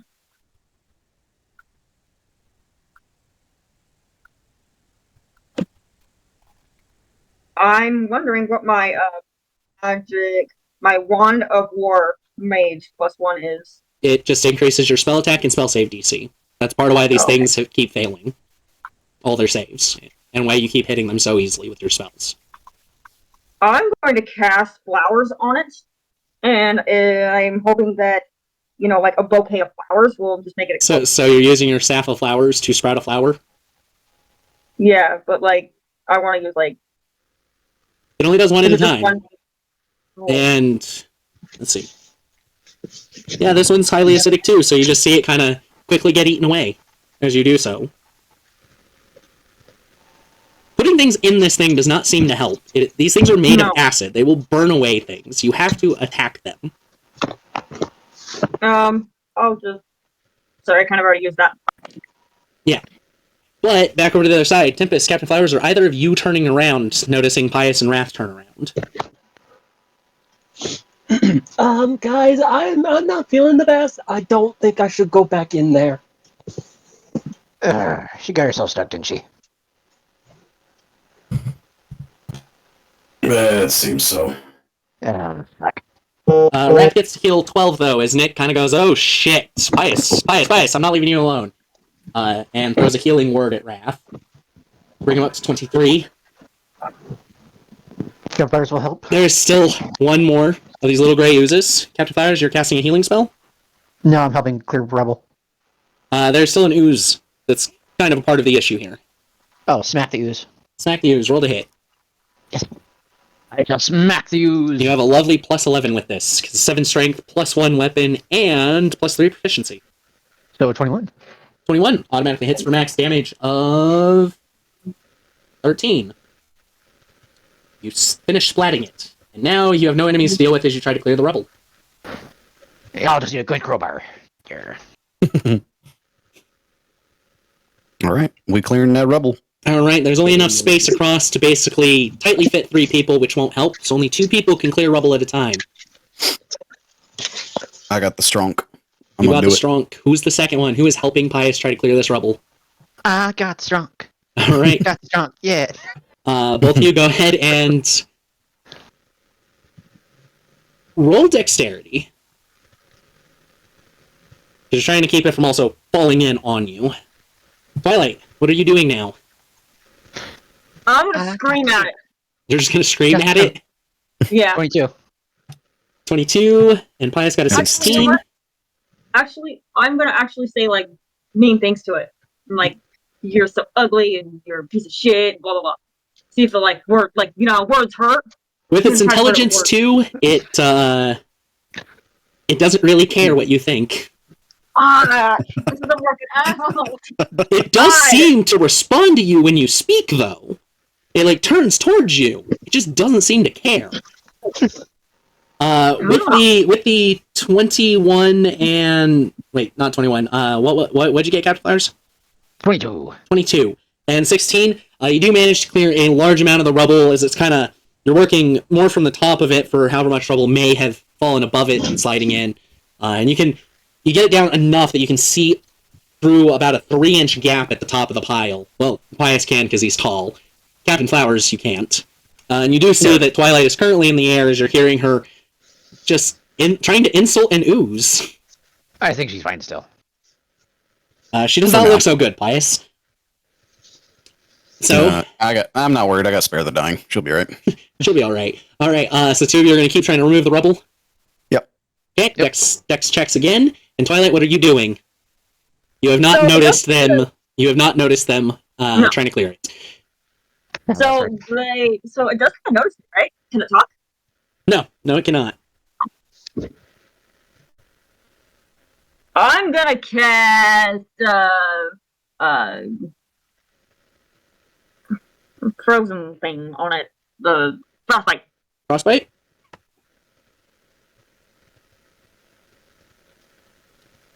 Roll the damage. Damn it, I was just guessing. Guessing if it was gonna work. I didn't expect to roll. You have forgotten what was said last time. It resists acid, cold, fire, lightning, and poison. It is not immune. Let's see. It's 2d6. Thank you. Captain Flowers, what'd you roll? 12. 12 and 5. You got it down low enough that it's not all that dangerous trying to remove it, but it's just, you're pulling it off, you kind of something slides under your feet, and you guys don't clear a ton more. But you do get it down enough that on your tippy toes you can see over it, Captain. Still not quite enough to crawl on through there, though. And Pius, you have a good, clean line of sight now to what's going on in the room. Okay. And you realize as you're looking that this ooze really isn't actually looking that good. As Twilight hits it with a frostbite, and it actually seems to have some effect. Not much, but some. Would infestation work on this? From the staff? So for Oh no, that's your cantrip. That's right. Your cantrip infestation. What does it do? Let me look. It creates a cloud of mist, fleas, or other parasites. You know it'd be poison, but like it'll resist it, but it's not immune. Because I was thinking a cloud of mites and fleas. Yeah, you could try to make an attempt. Once it technically makes it back to your turn. Pius, as you guys finish getting the rubble down, Wrath commands you, as he does from time to time, to step aside again. Will do.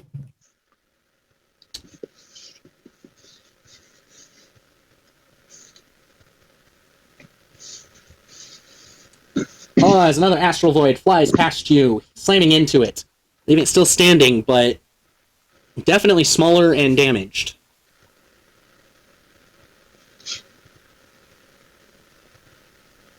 Do I see this? Oh yeah, like you're looking at the slime and it just got slammed into with a spell from over towards the what was a cave-in. That you notice has been halfway cleared out. You guys are doing a great job! We're trying. I'm trying. You're right. You're trying. More support. Yeah, guys. Woo. Wrath basically shouts at you to stop giving the sass, because we are saving your life. Not the other way around.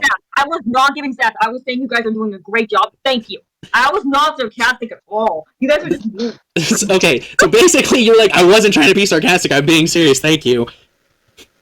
I'm being sarcastic at the same time. It sounds like you're being so sarcastic. Right, it just sounded like you were, so that was the natural response. So Wrath just, oh, you're welcome. Surprised that you're actually thinking them. All right, everyone, what are you doing with this next move? The ooze seems to be fixed on Twilight and floating hanging out underneath her.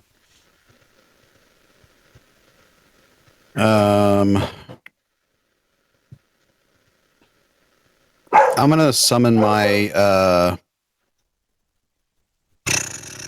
spiritual weapon right next to the red slime. All right, it is about 20 feet away, so you are good to do that. And then I'm going to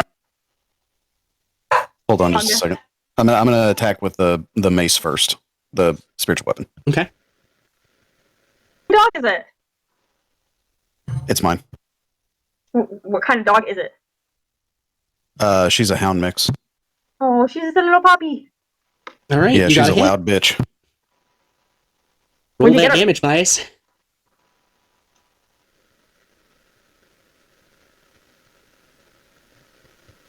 $14 damage. 14? Exactly its hit points. Oh, okay. Y'all are really good at hitting things for their exact hit points. Like I almost want to, just stream the freaking tracker to you guys from now on, just so you guys can see that you're doing this a lot. Yeah, we're actually nuts. Yeah, the number of times is literally exactly its remaining health. Yes, you splat this thing into the ground as it just kind of and you notice the acid of its body seems to intensify greatly for a few seconds as it burns away at the ground, leaving a 3-inch crater where its body was. Twilight, you are safe. Everyone is out of spell slots, injured, and ready to go back and take a rest. As you also realize the hermit did not follow you down the tunnel this time. I'm gonna kill him. You're gonna kill him? I'm gonna kill him. Yeah, so you all head back into that main cavern, and when you get in there, you notice that the hermit has placed a light rock in the center, which isn't a ton of light for this room, but with the lantern and the other lights you have, you can see quite a bit more in this section of the cavern, and you notice that he seems to be searching over the walls at the moment, towards the north end, between the northern tunnel and the west tunnel, the little west tunnel in the middle there.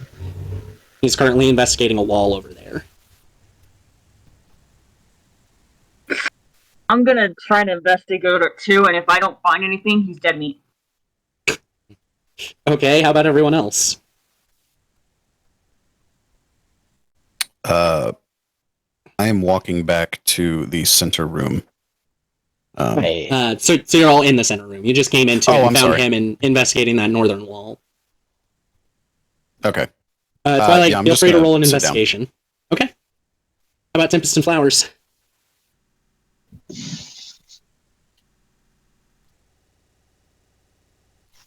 Tempest, Flowers. I'm just Also- gonna lay down here under one of the walls. All right. He's dead meat. He's dead meat. I rolled a 10. I definitely didn't find anything, so Immediately. he's dead. I'm dead. So there's quite a bit of wall to be like covering. But Tempest, first, what are you doing? As you notice, Twilight has begun to investigate this wall as well.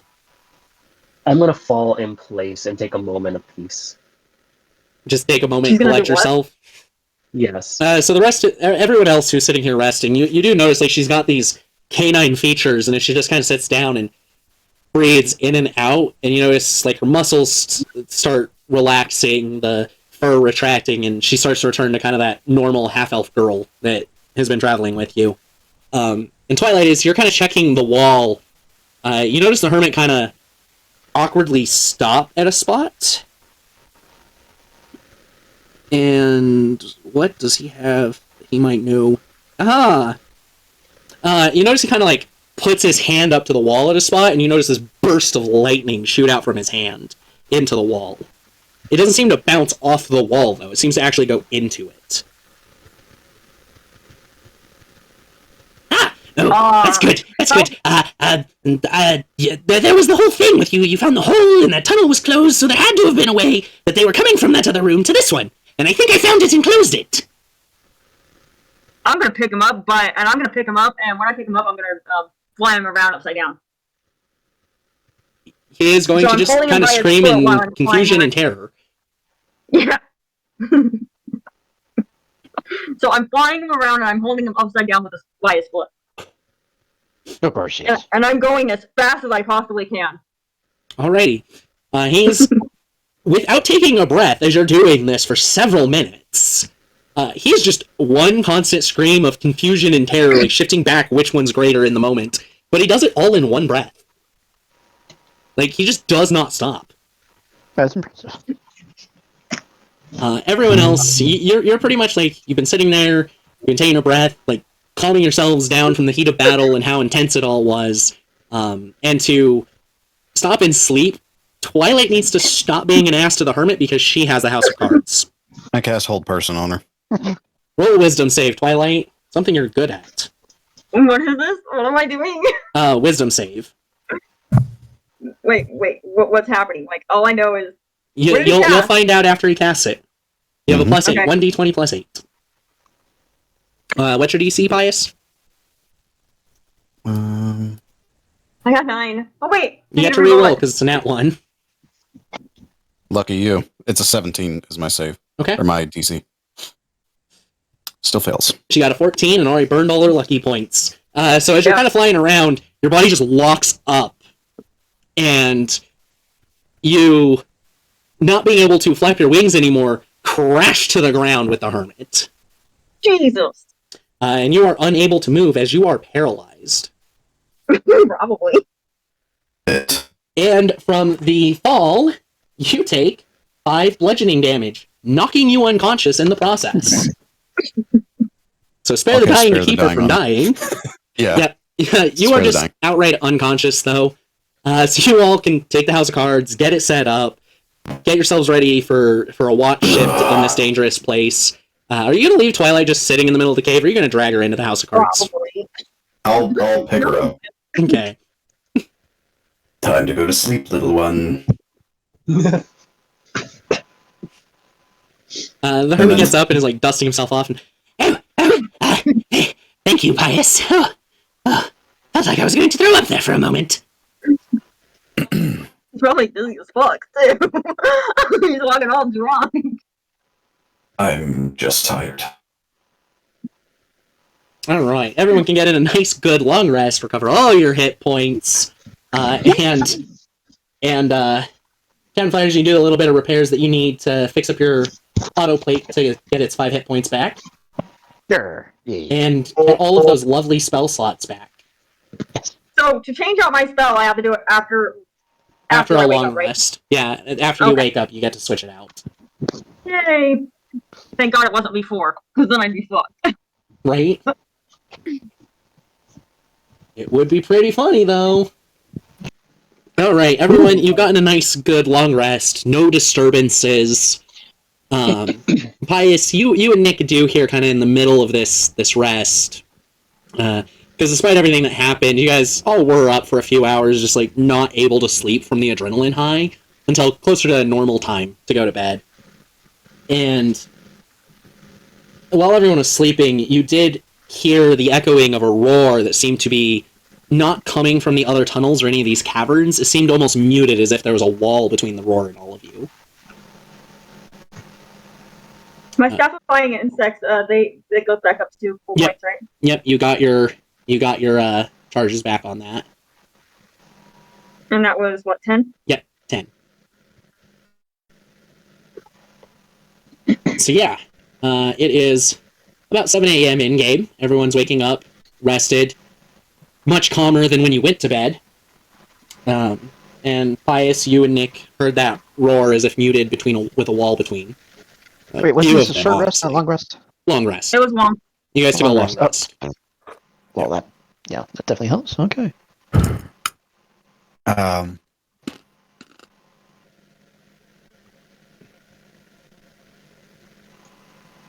You all figure Pius looks these. at Nick. Go ahead. What should we do? Should we investigate? Investigate what? Well, it's I'm these oozes are too different and sporadic. There has to be some kind of source. But there's enough distance between the main tunnel and here that if we kind of like collapse these in, whatever it is, that should be farther in, shouldn't be able to get to the tunnel at least. So we might be safe turning around if we just collapse in all of this. But there's Is nothing to this say Ralph or, that it's Nick talking to Pius. Just the Okay. two of them. Everyone else is still asleep at the moment. Oh, I think we're Got it. backpedaling a little, right? Right, Pius? yes. Okay, yeah. If we collapse everything in, it should, but there's nothing to say that whatever it is doesn't have a way out of these tunnels and onto the mountain itself.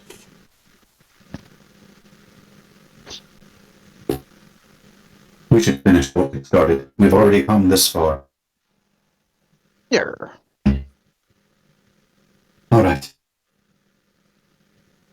Let's just wake everyone up. Or no, let's wait until everyone is awake and we'll go from there.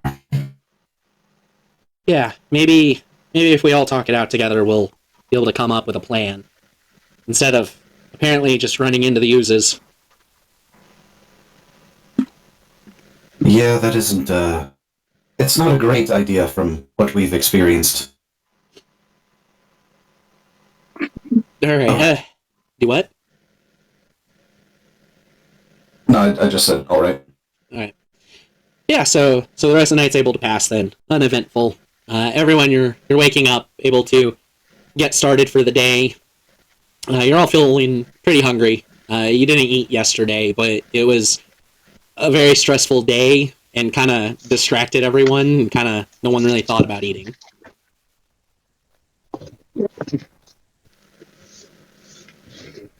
Here. We need to make some food. Breakfast. Breakfast? How am I feeling? I'm sure I'm pretty sore from the land, right? Yeah, I mean, you've got a couple of little bruises. Tempest and you, both of you have some little burning injuries that have hung over from yesterday. Nothing too serious, but it's more like you know how like if you like touch a stove and then like pull your hand away quickly, how it'll kind of like sting and burn for a while. Basically, you just have some patches on your body that kind of feel like that, so it's more annoying than anything. Oh, I was thinking from the hard fall. Yeah, you've got a couple of little bruises alongside that. That was the first part of it. Oh, okay. Oh, I'm hungry. They hurt. How far did I fall from? About 25 feet. So is there like an indent plant on like, you know when you see those cartoons and the cartoon falls and no. it's like, You did not damn. leave a crater in the solid stone. damn it, that would have been cool. Probably would have killed you, honestly. Like, outright. If you would have hit the ground that fucking hard. Right. Like, It's not technically, like because you were just flying around the whole room, I should roll a % chance that you slammed into the purple worm tunnel that steeply goes down and see if you got yourself trapped down there, but that would just be dick. That wouldn't be any fun. So, we're skipping that. You missed the hole, luckily. Yay. Yeah, you all have some scrapes and bruises, but otherwise, like, you're feeling okay. Does my good berry actually heal me? Yeah, everyone gets 1 hit point back. It's not enough magical healing to, like, close up wounds or anything, though. No, but I can like save my life. Yeah, if you were, like, teetering on the edge and not quite unconscious. But you have full health now, because you took Right. You were forced to take a long rest, we'll put it that way. Yeah. You're welcome. Thank you. And thank you all for saving me again. As we progress with breakfast, Tempest is going to pull out the biggest, juiciest piece of meat from the snack bag that still has just a little bit of blood on it. So, May I have this item from the snack bag, please, Tempest? Tempest? Yeah. Thank you. I pull out some cream of wheat. Some cream of wheat, alright. Yeah. Like, none I of this haven't had that is forever, actually. none of this is particularly filling just because of the way the bag works. But it really does taste good, and especially after the scrapes and madness of the previous day, it does make you feel better on the inside. But Tempest, what you pull out is, a cooked steak, and, like, consciously up at the top, like, you were thinking about this medium rare steak, basically. Mm-hmm. And what you pull out, though, is a bit more rare than you were expecting. It's fully, browned on the outside, but the moment you start tearing into it, it is very pink on the inside still. And you don't notice until you, like, take that first bite, but you realize that just those carnal, animalistic desires in you, they really, really needed this. Yep. Pupils are, like, dilated while I'm eating this. No one try to touch it. No one get near me, I will bite. So what are we cooking up, Captain Flowers, since you're the one with the bag of food? Well, I need rice. You need rice? I need rice. Can the snack bag get me rice? It can produce, let's see, it would produce 4 cups of already made rice. 6 cups of already made rice. Kind of just Perfect. enough to pass around. Awesome. So, grabs that. He also goes over to his inventory. He starts pulling out some pots and pans. He grabs some water. He starts cooking. He starts making things. And at the same time, he starts talking how to make some of this great, delicious food. And by the time he's all done, about maybe 30 minutes later, you're going to have some bomb-ass, diggity-ass food that would put even the royal capital to shame. Is this Hell like a yeah, real-life that. thing you know how to cook, Justin? Yes. Okay. I know you're cooking. That's why it's like, if it's something you in real life know how to cook, I'm not going to make you roll. Like, when you say bomb-ass in relation to your cooking, I already know. Yes, you do. What exactly is the dish? Because there's rice and some type of meat, but... What So is we're the actual basically- meal? Okay, so basically it's going to be an Asian ground beef and rice recipe. Real breakfast? simple. It's going to be simple. It's going to be basically ground beef, quote unquote. It's, essentially. Which meat are you using for this? That's what I was looking at earlier. Which that's one of why your it's various quote unquote. quote unquote ground beef, Fuck's sake. He's sitting there grinding the meat fresh for you guys in this process. It's great because, he's still got some of the Eldritch tree meat. Which one? Which Eldritch meat? The Eldritch tree meat. So y'all weren't necessarily paying attention to which meat he pulled out. You know he's got a whole bunch of them, but the meal looks absolutely fantastic to eat. So everyone who is choosing to partake in this, do roll a wisdom save for me. The DC is only 13. Think of it like a cheeseburger macaroni or a beef taco. May rice. I just give you my pack of cream of wheat and ask you to make it for me? So you pull out like a whole bowl of cream of wheat, already cooked and like perfectly placed. Yeah, I don't need to do that then. Yeah, I'm it's good. not filling, so you still need to eat something for the sake of your hungry belly, but it tasted really good. It made you feel good. I don't eat meat. I mean, you could just eat the rice. I hate this game. I hate this game. Oh. Fine, I'll take a bowl of plain rice. I'm sure it's spiced. No spice, just plain. Almost forgot about this. Campfire's also then off to the side because he also had like another little fire. He pulls out this pan, he lifts off the top, and there's a bunch of bread rolls freshly made as well. Oh. Yeah, it would be fair to assume that you bought like a couple pounds of flour, probably. That's a fair assessment, knowing Captain Flowers. And the price would have been negligible. I feel like Flowers should get a plot point for this.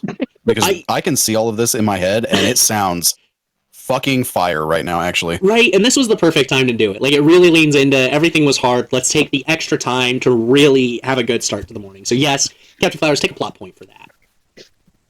Yarr. You're welcome. Thank you. So yeah, y'all are able I'm helping everybody today. to have this nice breakfast. The rice itself being from the bag. Again, Twilight, it doesn't satiate your hunger, but I got 25. you got 25.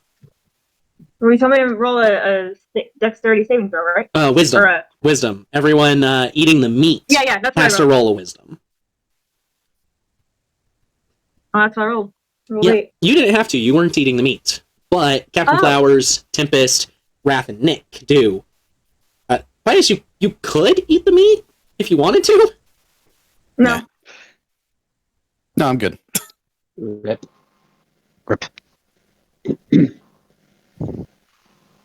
Oh, no. Oh, yes. It may only be a DC 13, but really low rolls are really low rolls. It's a +5 for Wrath, and a +9 for Nick. And Nick was the 2, so it's only an 11 and an 11. Both of which fail, as well as Tempest, natural 1. Captain Flowers, what'd you get? What am I rolling? Wisdom.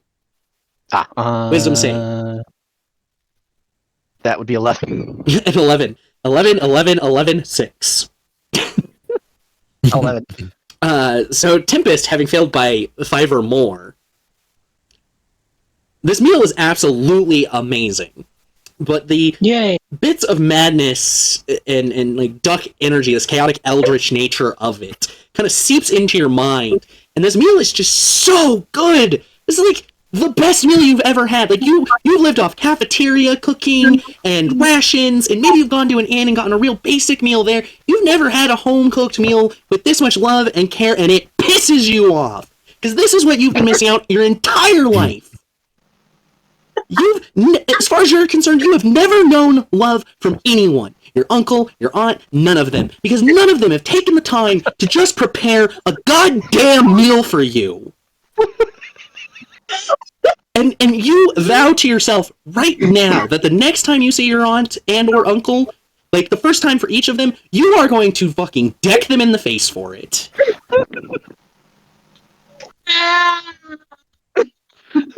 Hell yeah. At this point, I'm gonna just start playing the flute and see if I can calm her down. You all also notice this spark of anger as it puts her up to anger points 3 again. As her eyes go from silver to yellow, her turning into the wolf eyes and her ears pointing and fangs baring. You can tell that, I'm gonna play the harp. Despite the fact she's really enjoying this meal, she is pissed off. May I play the harp to see if I can calm her down? I've been lied to my entire life. It, Everything's been a lie. You can roll a performance check, Twilight, if you would like. I would like to. It's all been a lie. They lied to me. I thought I had everything. I have nothing. It's all nothing. Suck at this. You do have your 3 points of lucky back as you took a long rest. Yeah, I'll try it again.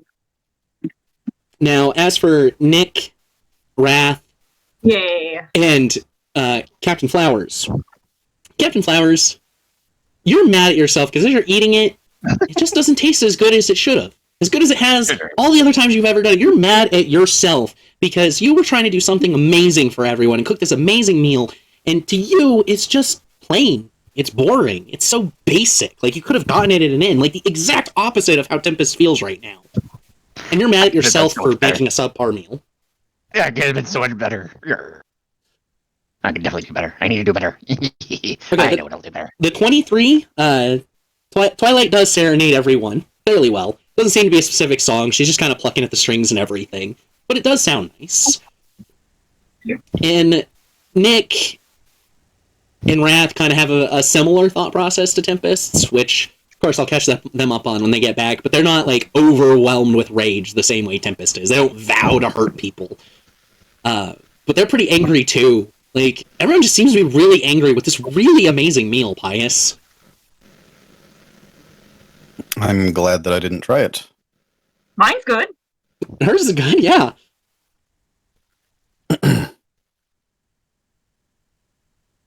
So you all started off the day not as great as you were hoping.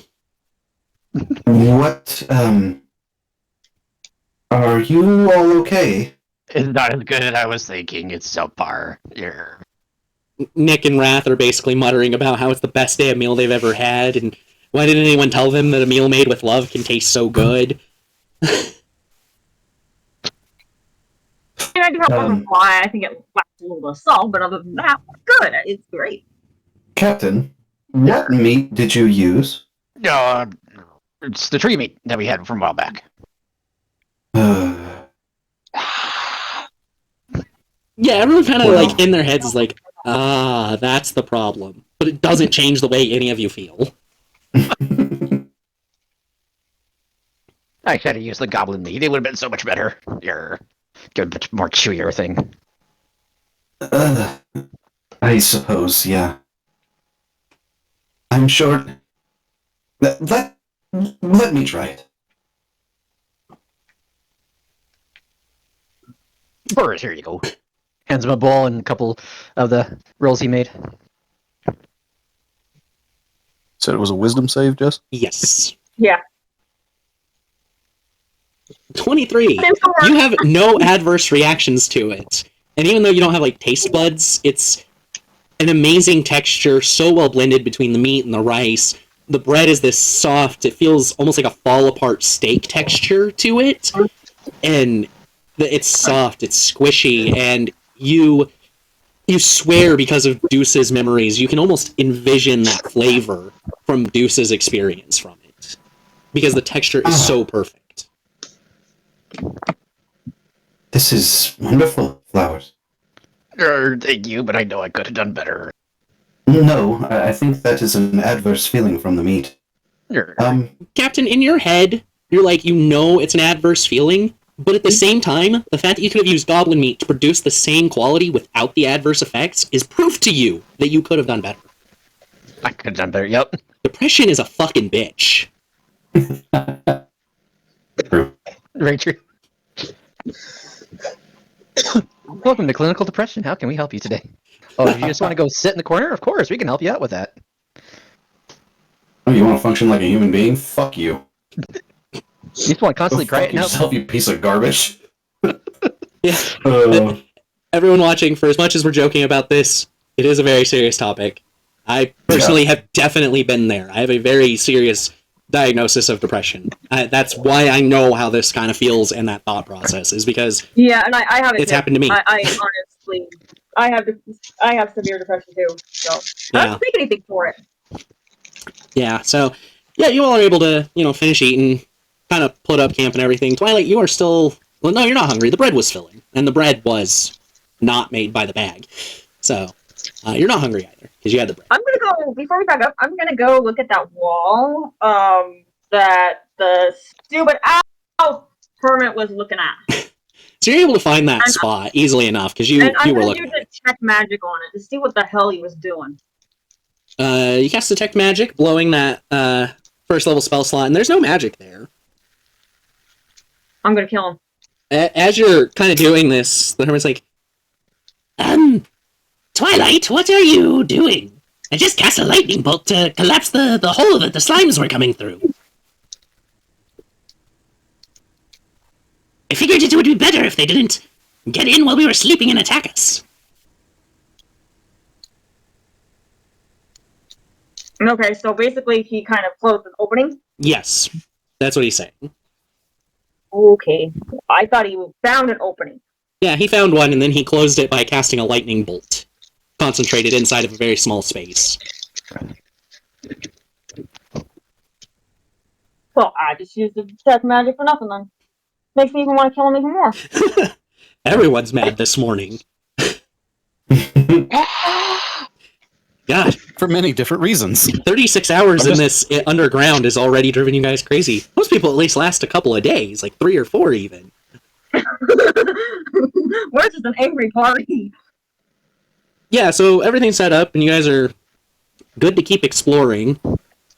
I think we should, clear out the high road. I mean, clear this out, because this is part of the high road, and I think it's main obstacle course in our journey. So we do need to clear it out.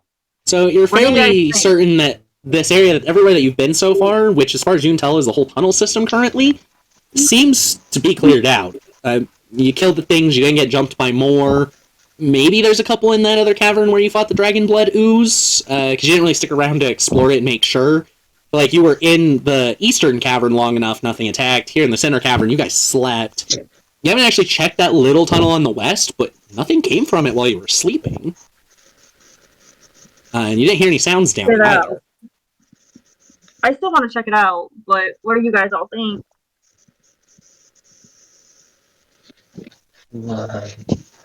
Nick mentions that they and Pius kind of talked last night about it, and that Nick agrees that probably should check for potential thin walls or anything, because it sounds like there may be something that could potentially break through into this area. Okay. So we got a vote that we're going to check. Yes. What about you, Captain Flowers? I'll be checking things too. Temp? Whatever. So where do you go first to check? You said you guys heard some, screaming or what? Noise? Roars. There seem to be multiple walls between us and those roars, but it's possible, since we could hear them, the walls are thin enough for it to reverberate through. Hey.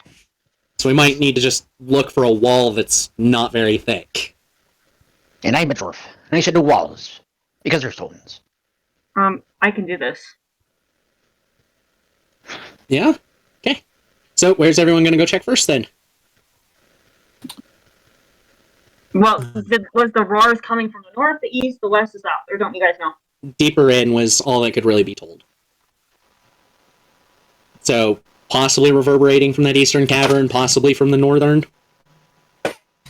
Yeah, I think we should try and figure out a direction first before we just go checking every single inch of these walls.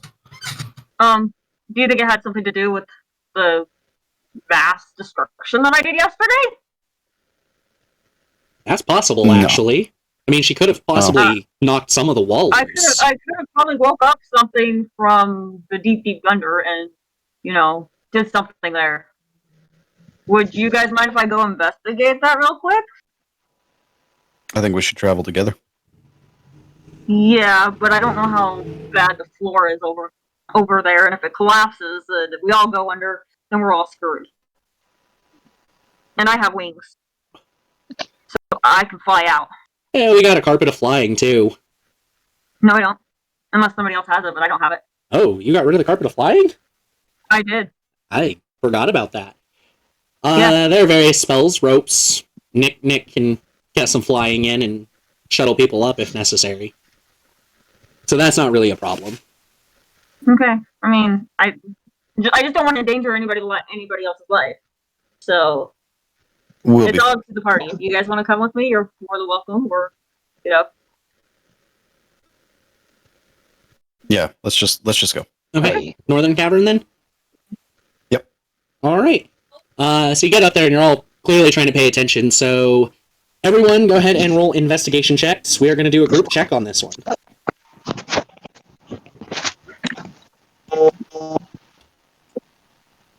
You know, Nick, you're supposed to be good at investigation. Damn it, Nick.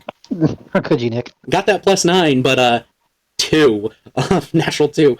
Not very helpful. And you think we can stop trusting the wizard for investigation checks? Don't trust the robot either. All right. Six. Hang on, you guys don't have mine. So basically, we just got to add these nat all. 20. Ooh, what's that total? That's going to bring up our curve. 23 because I'm a dwarf and dwarfs no stone. Yeah, it does relate to, so you had advantage. Nice. That's true. I didn't do Hey, it. Okay, I'm out of lucky. hey, calculator, stop being a jerk. What I'm Tempest out of get? lucky. You're adding lucky? Okay, go ahead and re-roll then. No, I'm out of lucky. You're out of lucky? You only could have used a second point. You should still have one more. Oh, okay, I do, huh? Yeah. Tempest, what'd you roll? 6. Okay, Twilight, what'd you get? I got an 11, and I suck. We all Pius, suck. Pius, Fuck what'd me. you get? 11. Yay, we got the same thing! Okay. Yay! You guys, none of this was supposed to be this hard. Well, what the Constant fuck? 10 and unders is killing us. And you guys, your lowest stats are 13. No, higher than that unless 13 was in appearance. You guys all have 15 plus in everything, and you're still just You know what I failing. could do?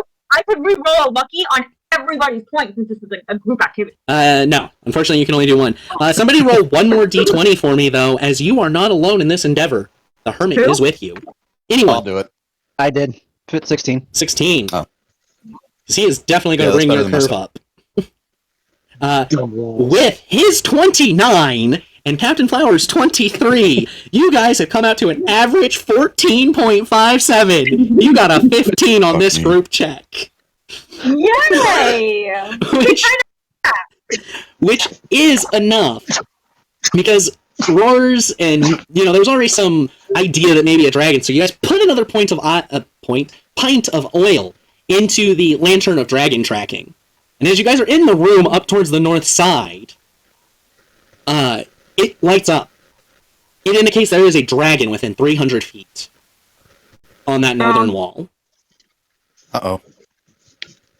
May I do this? I do not want to kill this thing. And I have the ability to talk to animals. Dragons are not animals. They are intelligent creatures. Some are naturally evil, or at least typically evil. Some are typically good, and some are just kind of whatever. Depends on exactly what type of dragon. If it's chromatic, as in a color, like green dragon, black dragon, chances are it's going to be evil, but you might be able to reason with it all the same because it is intelligent. May I reason with it? Well, at the moment, We no, gotta find it because, first. yeah, you just know it's on the other side of the north wall, currently. All I can imagine is that this is Tur trying to talk to the dragon. Dragon just opens its mouth and just chomps on her. Nom. Nom. Twilight, you were able to attune to that armor because you've had enough rest time. Oh. I Uh, can be blue. which, to some degree, plays in at the moment, because as you guys were kind of up that way looking for any signs where the wall may be weaker or anything, you do find a hole in the wall about 3 inches in diameter, and you can kind of see through it at that point. It seems like it might only be 10 feet thick there. And Twilight, you are attuned to that armor and are actually capable of squeezing into that space. How many times can I use the glue? Use the what? How many times can I turn into the glue? So you never actually turn into anything. Your body just kind of smashes down and fits through small holes. I mean, is there like a time limit on how many times I can do this a day? Or No, is it like you can just smash down and go through holes. Okay, well, I guess I'll do that. Anyone have anything to say as As you I'm- notice Twilight kind of just start As crunching I'm her doing this, hand can I into the detect hole? magic? Do what? As I'm doing this, can I detect magic to see if I can find any treasure? Yeah, you can turn on Detect Magic. It'll last for a bit. And everyone else, you're seeing Twilight kind of just slide into this hole you found and through. Twilight, can you wait for, like, 5 fucking seconds, please? Twilight, you have been asked to wait. Huh? You have been asked to We wait. cannot follow you. So if you find a dragon on the other side of that crevice, you are dead. Raph, I'm not finding. Raph chimes in. Twilight, I'm not going to stop you. Go to the other side of the hole, though, and come right back after... Just tell us what you saw after you go through. If there's a dragon, you're dead, though, if you don't come back. I'm coming back. I just. All right. We just wanted to make sure you weren't going to Die. run off. Die. So he means die. Yes, that. Do you want to fight this thing or not? Yes. In order for me to do this, I gotta go through the wall and see if there's a door on the other side. Everyone's just telling you Okay. to be safe, to come back Yes. if you find any. I will- They're just Okay. telling you to come back after. Go to the side, see what's there, come back. That's what everyone's Okay. telling you. They don't And I'm want you telling dead. them and I'm telling everybody else, that's what I'm going to do. Okay. No, I'm trying to attach the wrong picture. May I go? Yeah. Yeah. And here we are, sending into the maps channel for you guys, and I'm going to change the map up on the screen to the second 2/3 of the dungeon. Are we in pictures? Maps. Maps is the channel you're looking for. And I'm going to go Holy ahead and Christ. take down the Where the PNG hell tuber am for a I? moment. For everyone to see this map. Yes, you are coming into this Twilight from down there on the bottom. On the right side, there's that tunnel, the U-shaped tunnel down on the right near the bottom. You pop your head out into that. You can tell, you can see the tunnel is going both ways from there, and you don't see a cavern actively right now. But you would figure, based on where the room was and distance of 300 feet to this dragon, if you go down the path to the left, that's where you're going to find that dragon.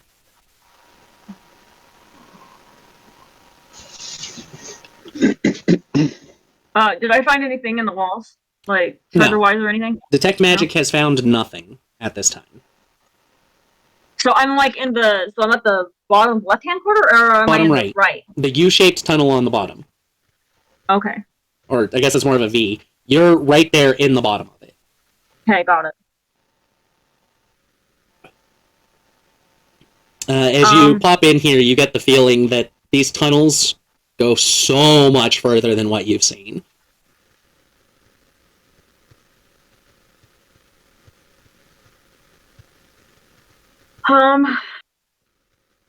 Is there a door? Because I need to figure out how I'm gonna let the party in. No, it's just that hole at the moment.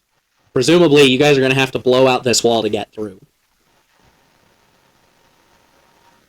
But you now know what's on the other side and how difficult or easy that may be.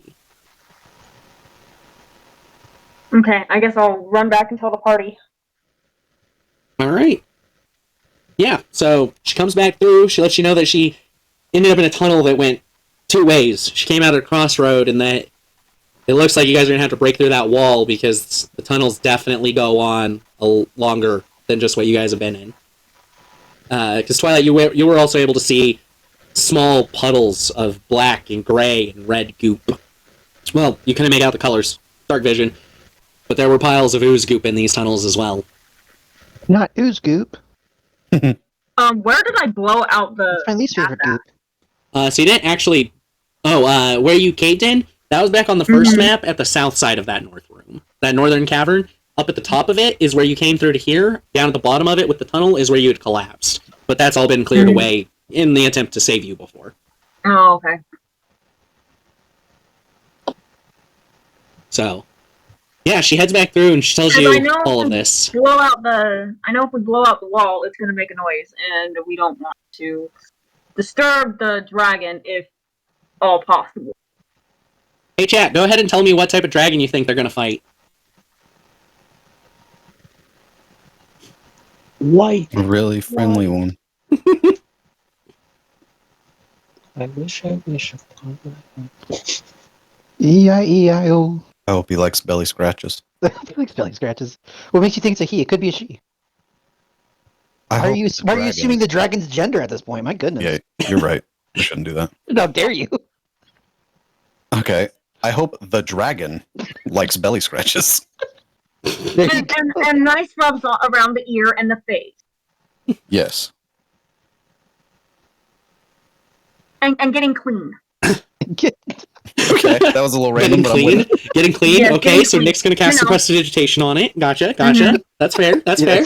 It's gonna happen. Yeah. Speaking of which, what I keep forgetting, which one of you guys are good at mending broken weapons?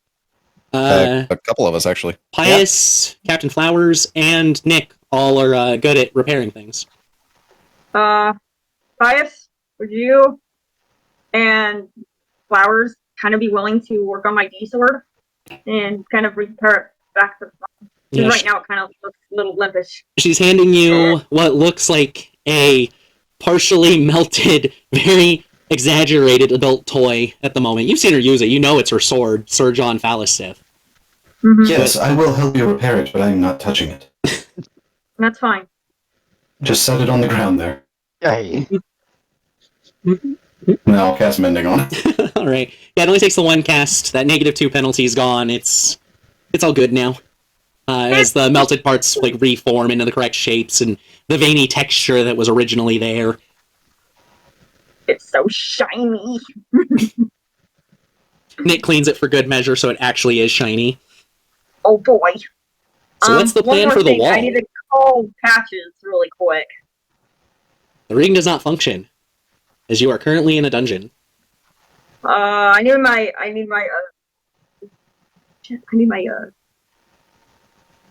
boomerang back. You know that it's going to have to wait at least until you get back to the main tunnel, but you might be stuck without that until you get out of the tunnel completely and back outside on the mountain. She'll be coming around the mountain when she comes. She'll be coming around the mountain when she Really? comes. Really? Yep. She'll be coming around the mountain. She'll be coming around the mountain. She'll be coming around the mountain when she comes. You all enjoy the sweet sounds of a traditional dwarven tune. That's tradition. There we go. I'll take the traditional. I mean, it's about Like old mountains. McDonald had a farm. E-I-O. All right, so what's our next move? There's a wall that you all have to get through that you got to figure out. Right, but we don't want to really blow it out because the dragon might be suspicious, and we don't really want to cause a scene.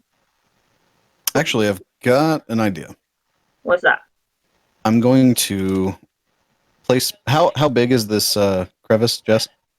So the hole she went through is about 3 inches in diameter.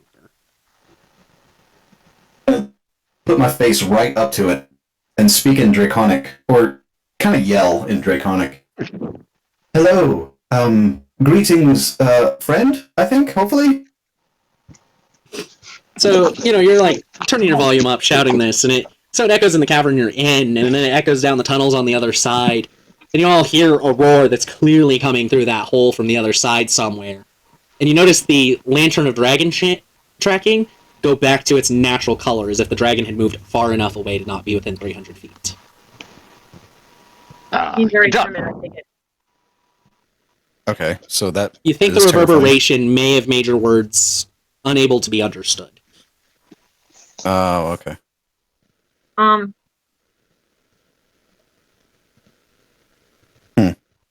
When we get to the dragon, I do want to go in first to see, kind of test out the waters. Because I'm really good at communicating, so that's my strength. That's what she tells everybody. So she tells everyone. I mean, really, I think the most naturally adept at talking is probably Wrath, but it's not something he ever practiced either. This is not a party of talkers. The Hermit's got all the natural charisma in the world, but he has the social acuity of a wet sponge. Well, I don't mind throwing him in there. We can just throw him into the dragon thing and see what happens. Yeah, the dragon can't kill him. It's fine. That's a good idea. Let's just throw him into the dragon. No. We'll need him. You guys, we want to kill him. We He's an can't. easy target. We can't kill him. We've tried. For God's sake, he had his head cut off for like 2 or 3 sessions. I would like if we don't do that. It was actually excruciating to have my head disconnected from my body. Oh yeah, he You can don't hear have all of us talking. He's literally You standing really don't here. have an opinion here.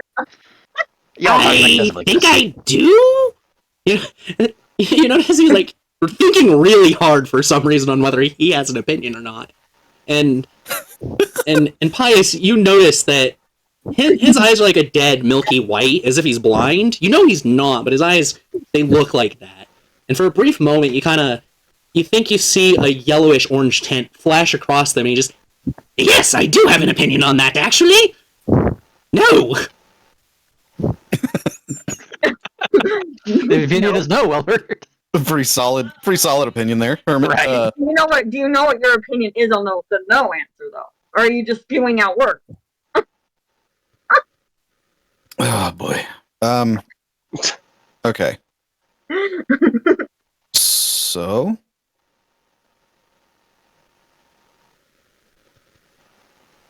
I guess fuck it, I'm kicking the wall. No, we can't do that because they will make a loud bang. We don't want to do that. Pick the wall. I agree. Okay, here's the thing though. What are we going to do to get to the dragon then, if we're not going to chip through this stone wall? Well, you guys got me out of the thing. How did you guys get me out? That was loose rubble, not a solid wall. Well, maybe I can kind of loosen the rubble. Does anyone have a shovel? I got crowbar. You could roll a percentage to see if Pius has a shovel attachment. You're right. And to be honest, not only is it a useful tool, so everything Pius remembers, possibility, but Acrid may have attached one of those, because digging up dead bodies was part of your job. Ooh. So, we're going to call this a 70% chance. Chat, roll a D100. A 40, you have a shovel. Oh shit. Perfect. Yeah, you're thinking about that, and your hand kind of just like opens up, pulls back, and a shovel just pops out. The head of the shovel, having been like folded in, pops out and locks into place. Okay. Oh. Let me kind of loosen the ground a little bit. Let me go back into the tunnel. I'm going to loosen up the ground, and then, if you wouldn't mind, kind of shoveling your way through. How are you going to loosen it? I'm gonna do. I'm gonna try to do mold earth. Only works on already like soft and movable stuff. Does not work on solid stone. Let's see. I took a wind. The wall of wind basically just creates a wall made out of wind. It doesn't exactly do much. It's fine. I'll try this first. Go ahead and roll a strength check. I can do mold earth. You can use mold earth to help move away the parts that are already broken Okay, yeah. and loose. Yeah, I can do that. I heard a no. That wasn't about the roll, was it? Oh god, a 7. That's about the roll. So you're going at it, and you're I haven't. No, that 7 was something else? Oh, that was the investigation, wasn't it? No. Yeah. No, you asked me to roll a D. You asked somebody to roll a D20. Oh, yeah. That's right. Yeah, I haven't rolled for the strength check yet. Okay. May I assist him on it? There's not really any way to assist him on it. I'll need it. 24, yeah, you get some good, solid, well-placed hits in the wall. You drive it in, you pull it out, you get that, like, leverage, turning it and such. It's built into your arm, so the maneuverability with it is way better than a normal use of a shovel. And you manage, after probably about, like, 5 minutes, you've actually made, like a 1-foot diameter hole that's about 1.5 feet deep. Pretty fast for that short amount of time, but you remember digging up bodies, burying bodies and all that. It takes time to dig out a big hole. Well, but with you going at it like this and Twilight moving all the loose stuff, it should go pretty smooth and quick overall. You estimate maybe about 5 hours of digging, and you should have a path that, with some ducking, everyone can get through. What if I turn myself into a beaver? Or is it the mole? It's the ones that dig underground. Is it the moles? The beaver. Yes. I love this idea, Twilight. I actually do. You are. This is actually a very creative use. There, as far as I know, there's no giant mole stats. But moles aren't exactly a strong creature. Neither would giant moles. They would be within your challenge. And giant animals of all types exist. So, first of all, take a plot point. Second of all, For what? for the idea about turning into a giant mole, you gain a plot point. Oh. Because that was a very good creative idea. Thank you. You turn into one, and your natural like claws and such are literally designed for digging. And between the two of you, kind of digging side by side, you're able to cut it down to about 2.5 hours. Hey, let's go. Yo, she actually did something great. I'm so proud of you. Yeah, It's scaring me long. yeah. This makes up for the this makes up for the lost cause of the. This makes up for almost killing yourself. Jesus Christ. We're so proud of you, Twilight. So yeah, about 2.5 hours in, you have a hole that's about 5 feet wide, 5 foot tall, and goes straight through into the tunnel. Perfect.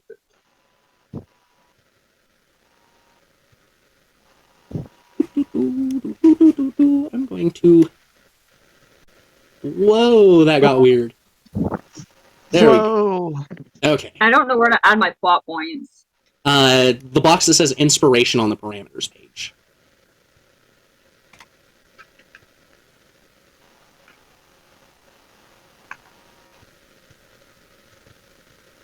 There we go. Now the map is easier to see on the stream. Oh, you added one for me. Thank you.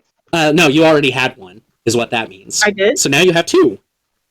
Really? I didn't thought know you did had one, but I didn't add one. So if it already said one, that means you had one previously. So now you have two. Because I gave my plot point to Tempest. You can't really give away your plot points, so... I mean, maybe you didn't mark it off after you used it. Maybe that's what it Yeah, was. I helped her with a reroll. Okay, so you have one. It's already there. Okay. We're good. Yeah, y'all are able to climb through and into that tunnel. Again, to the left, you figure that'll come out to where the dragon was earlier. To the right, you have no real idea. This is now a dungeon that was a bunch of me doing random lines in giant chunks. There is no rhyme, there is no reason. Just like a naturally occurring tunnel. I knew it. Do we want to go and investigate the area and see if we can maybe find some armor that can help us if the dragon is mean? That can actually help us with weapons and stuff like that? We could find signs of where the dragon went, maybe. Nick spouts that out. That I might was be thinking helpful. if we could find some armor and, or some weapons to help us fight this. Wrath points out we have the same chances of finding armor and weapons no matter what direction we go. So overlapping that with potential clues of the dragon to the left might be helpful. Plus, they would have to be extremely powerful weapons if they were going to help us in the fight.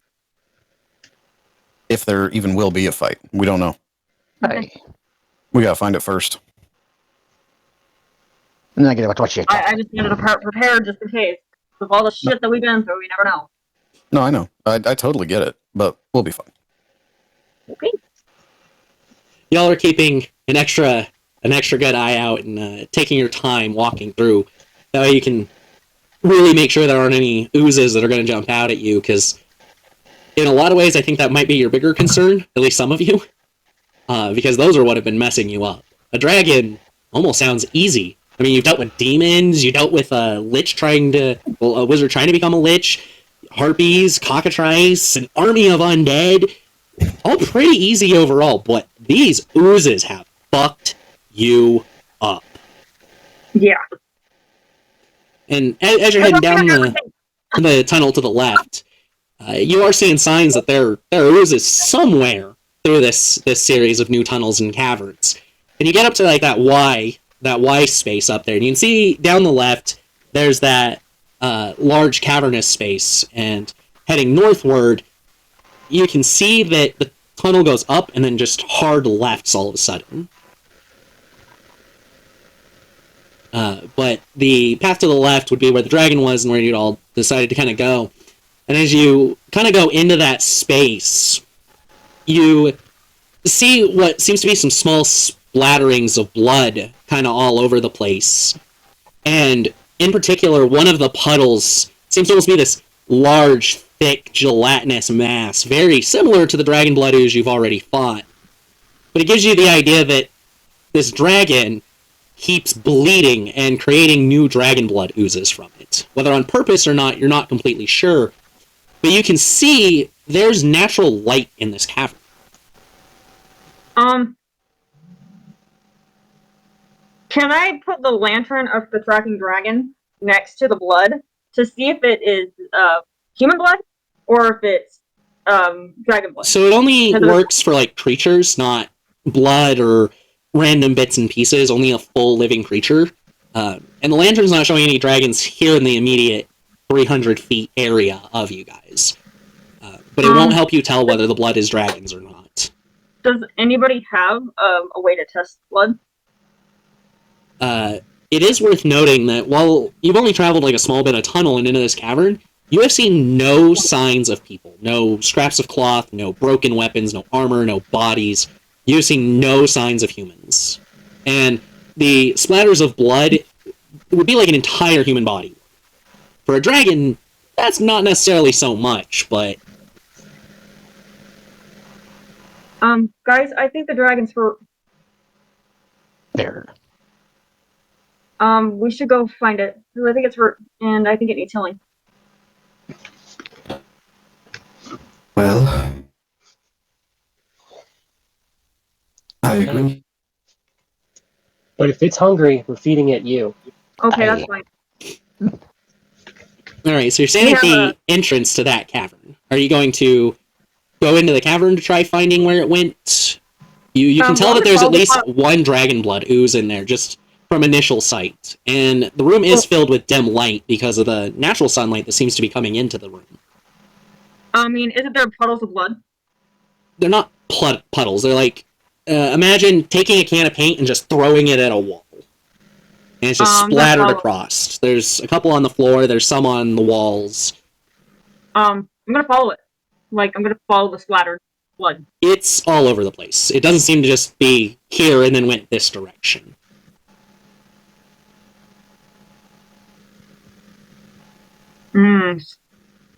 But as you step in the room to kind of get a better sense for whether it's like that or not, you notice several large black gelatinous masses, as well as the red one that you noticed from the edge of the cavern. They're all kind of down in the southeast area, the black ones, but the red one's kind of there in the middle of it. I think I'm gonna run back slowly and say, this is not the door. Alright, we'll try the next one. Hey. Okay. So you're going to head up the tunnel to the north, or are you going to go back the way you came to try the tunnel that direction? Next week, I will label these spaces so it's easier to communicate them. I didn't think about that before. I think we'll go to the north. Everyone agree? Yep. Okay. Hey. So as you head up the northern tunnel and you follow it around to the left, you notice that there aren't that much in the way of little like ooze droppings and such around. This doesn't seem to necessarily be one of the tunnels that they've been traveling through. You can tell they're nearby, but this particular tunnel doesn't seem to be anything to them. It's just an open, wide tunnel. And as you get down to the western side of that flat, and it curves back south, you get back down there and you notice the path splits again. One path going back towards that cavern you were in, and one heading a different direction. It looks like it opens up into another cavern to the west. Are we seeing any signs of blood? Not from your current position. But you're kind of at that T intersection that's on the northwest of that center bottom cavern. So to the west is that second cavern, and then to the east is the first cavern you were in. But you're at the T, so you can't properly see in either cavern yet. Well, we already know it's the west, so we should probably. You know what's to the east. Okay, so we know it's to the east, but we don't know what's to the west. I vote we go west. Yep. Hey. We do What that. about you? Is everybody in agreement? Yes. So as you all kind of get there to the edge of the cavern again, taking a look around, because you don't want to just like walk into a gelatinous cube, you notice that this cavern as well seems to be filled with some natural light as well, causing it to be dim light through the area. And you don't readily see like any like black puddings or a dragon blood ooze or anything like that, but you do notice some splatterings of blood again in this cavern as well. What's the lantern doing? It is not lit up at the moment. I say we keep going, since we found a little bit of evidence of blood. You can tell that there is a tunnel on the west side from where you're standing on the east side.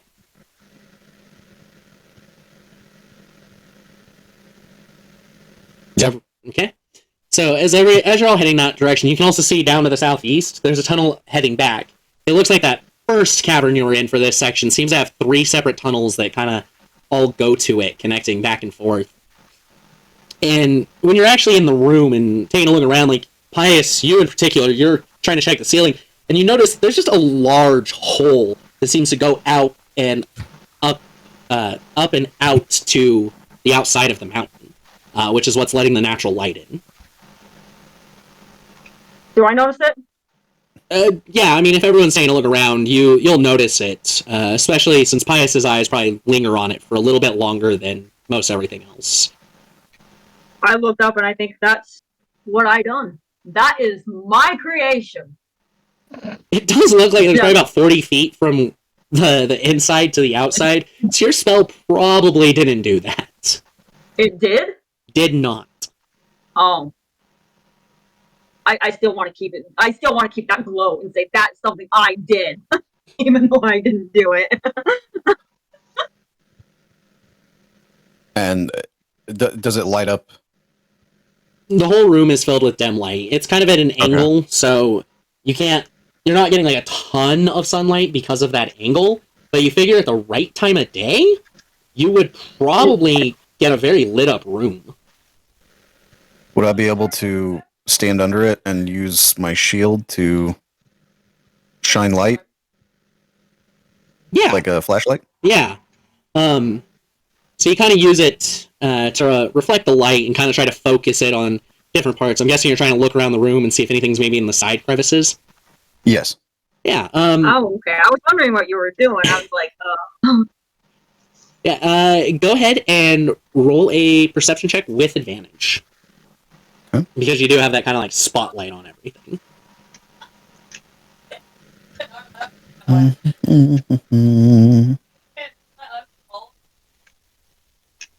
Natural 1. Blind yourself.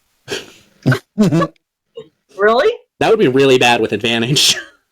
Oh. Oh shit, I forgot the advantage. Sorry. You know, that first roll was 24 though, so you hit the marks. Oh yeah, thank God. Yeah.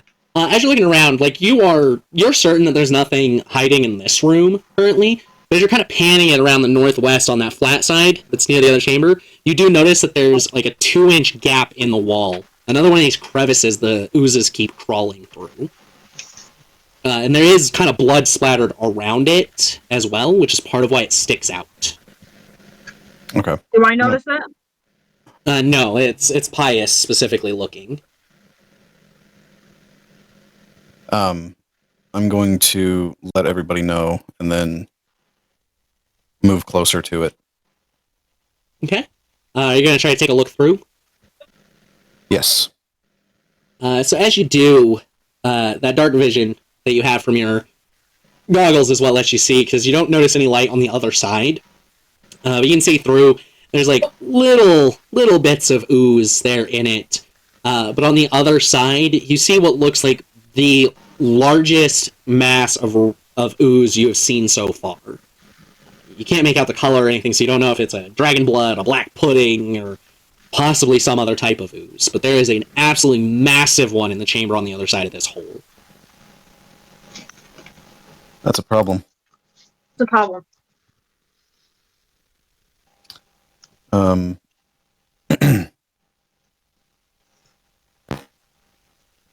Well, down this particular crevice, there is quite a massive ooze. I'm unsure of its color.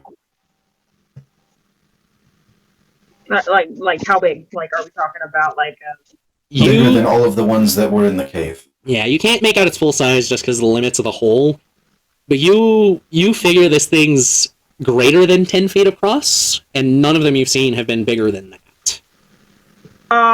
Yeah, that we're not doing that.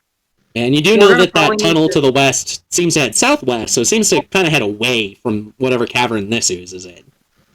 But if it's like the other oozes, it could potentially come through that hole into this room at a later point while you're exploring. We really need to find a dragon. Let's keep looking then. Don't you guys think? Because I really don't want. I mean, I think we're going to need a dragon on our side for this. I hope it's Pip the Magic Dragon. Puff the magic dragon. We'll call him Puffy. Puffy! Puffy! You know, I've actually never seen that movie. I just know the song. I haven't either, so there's that. Yeah, Okay, where do we want to keep going? I guess we'll keep looking for entrances I didn't like that. for gonna bigger, keep going on that western tunnel? Yeah. Okay. So we're at the 4-hour mark. Let's go ahead and wrap up for the night. Everyone watching, thank you so much for joining us. We will be back next Friday. I believe next Friday is the last Friday of the month.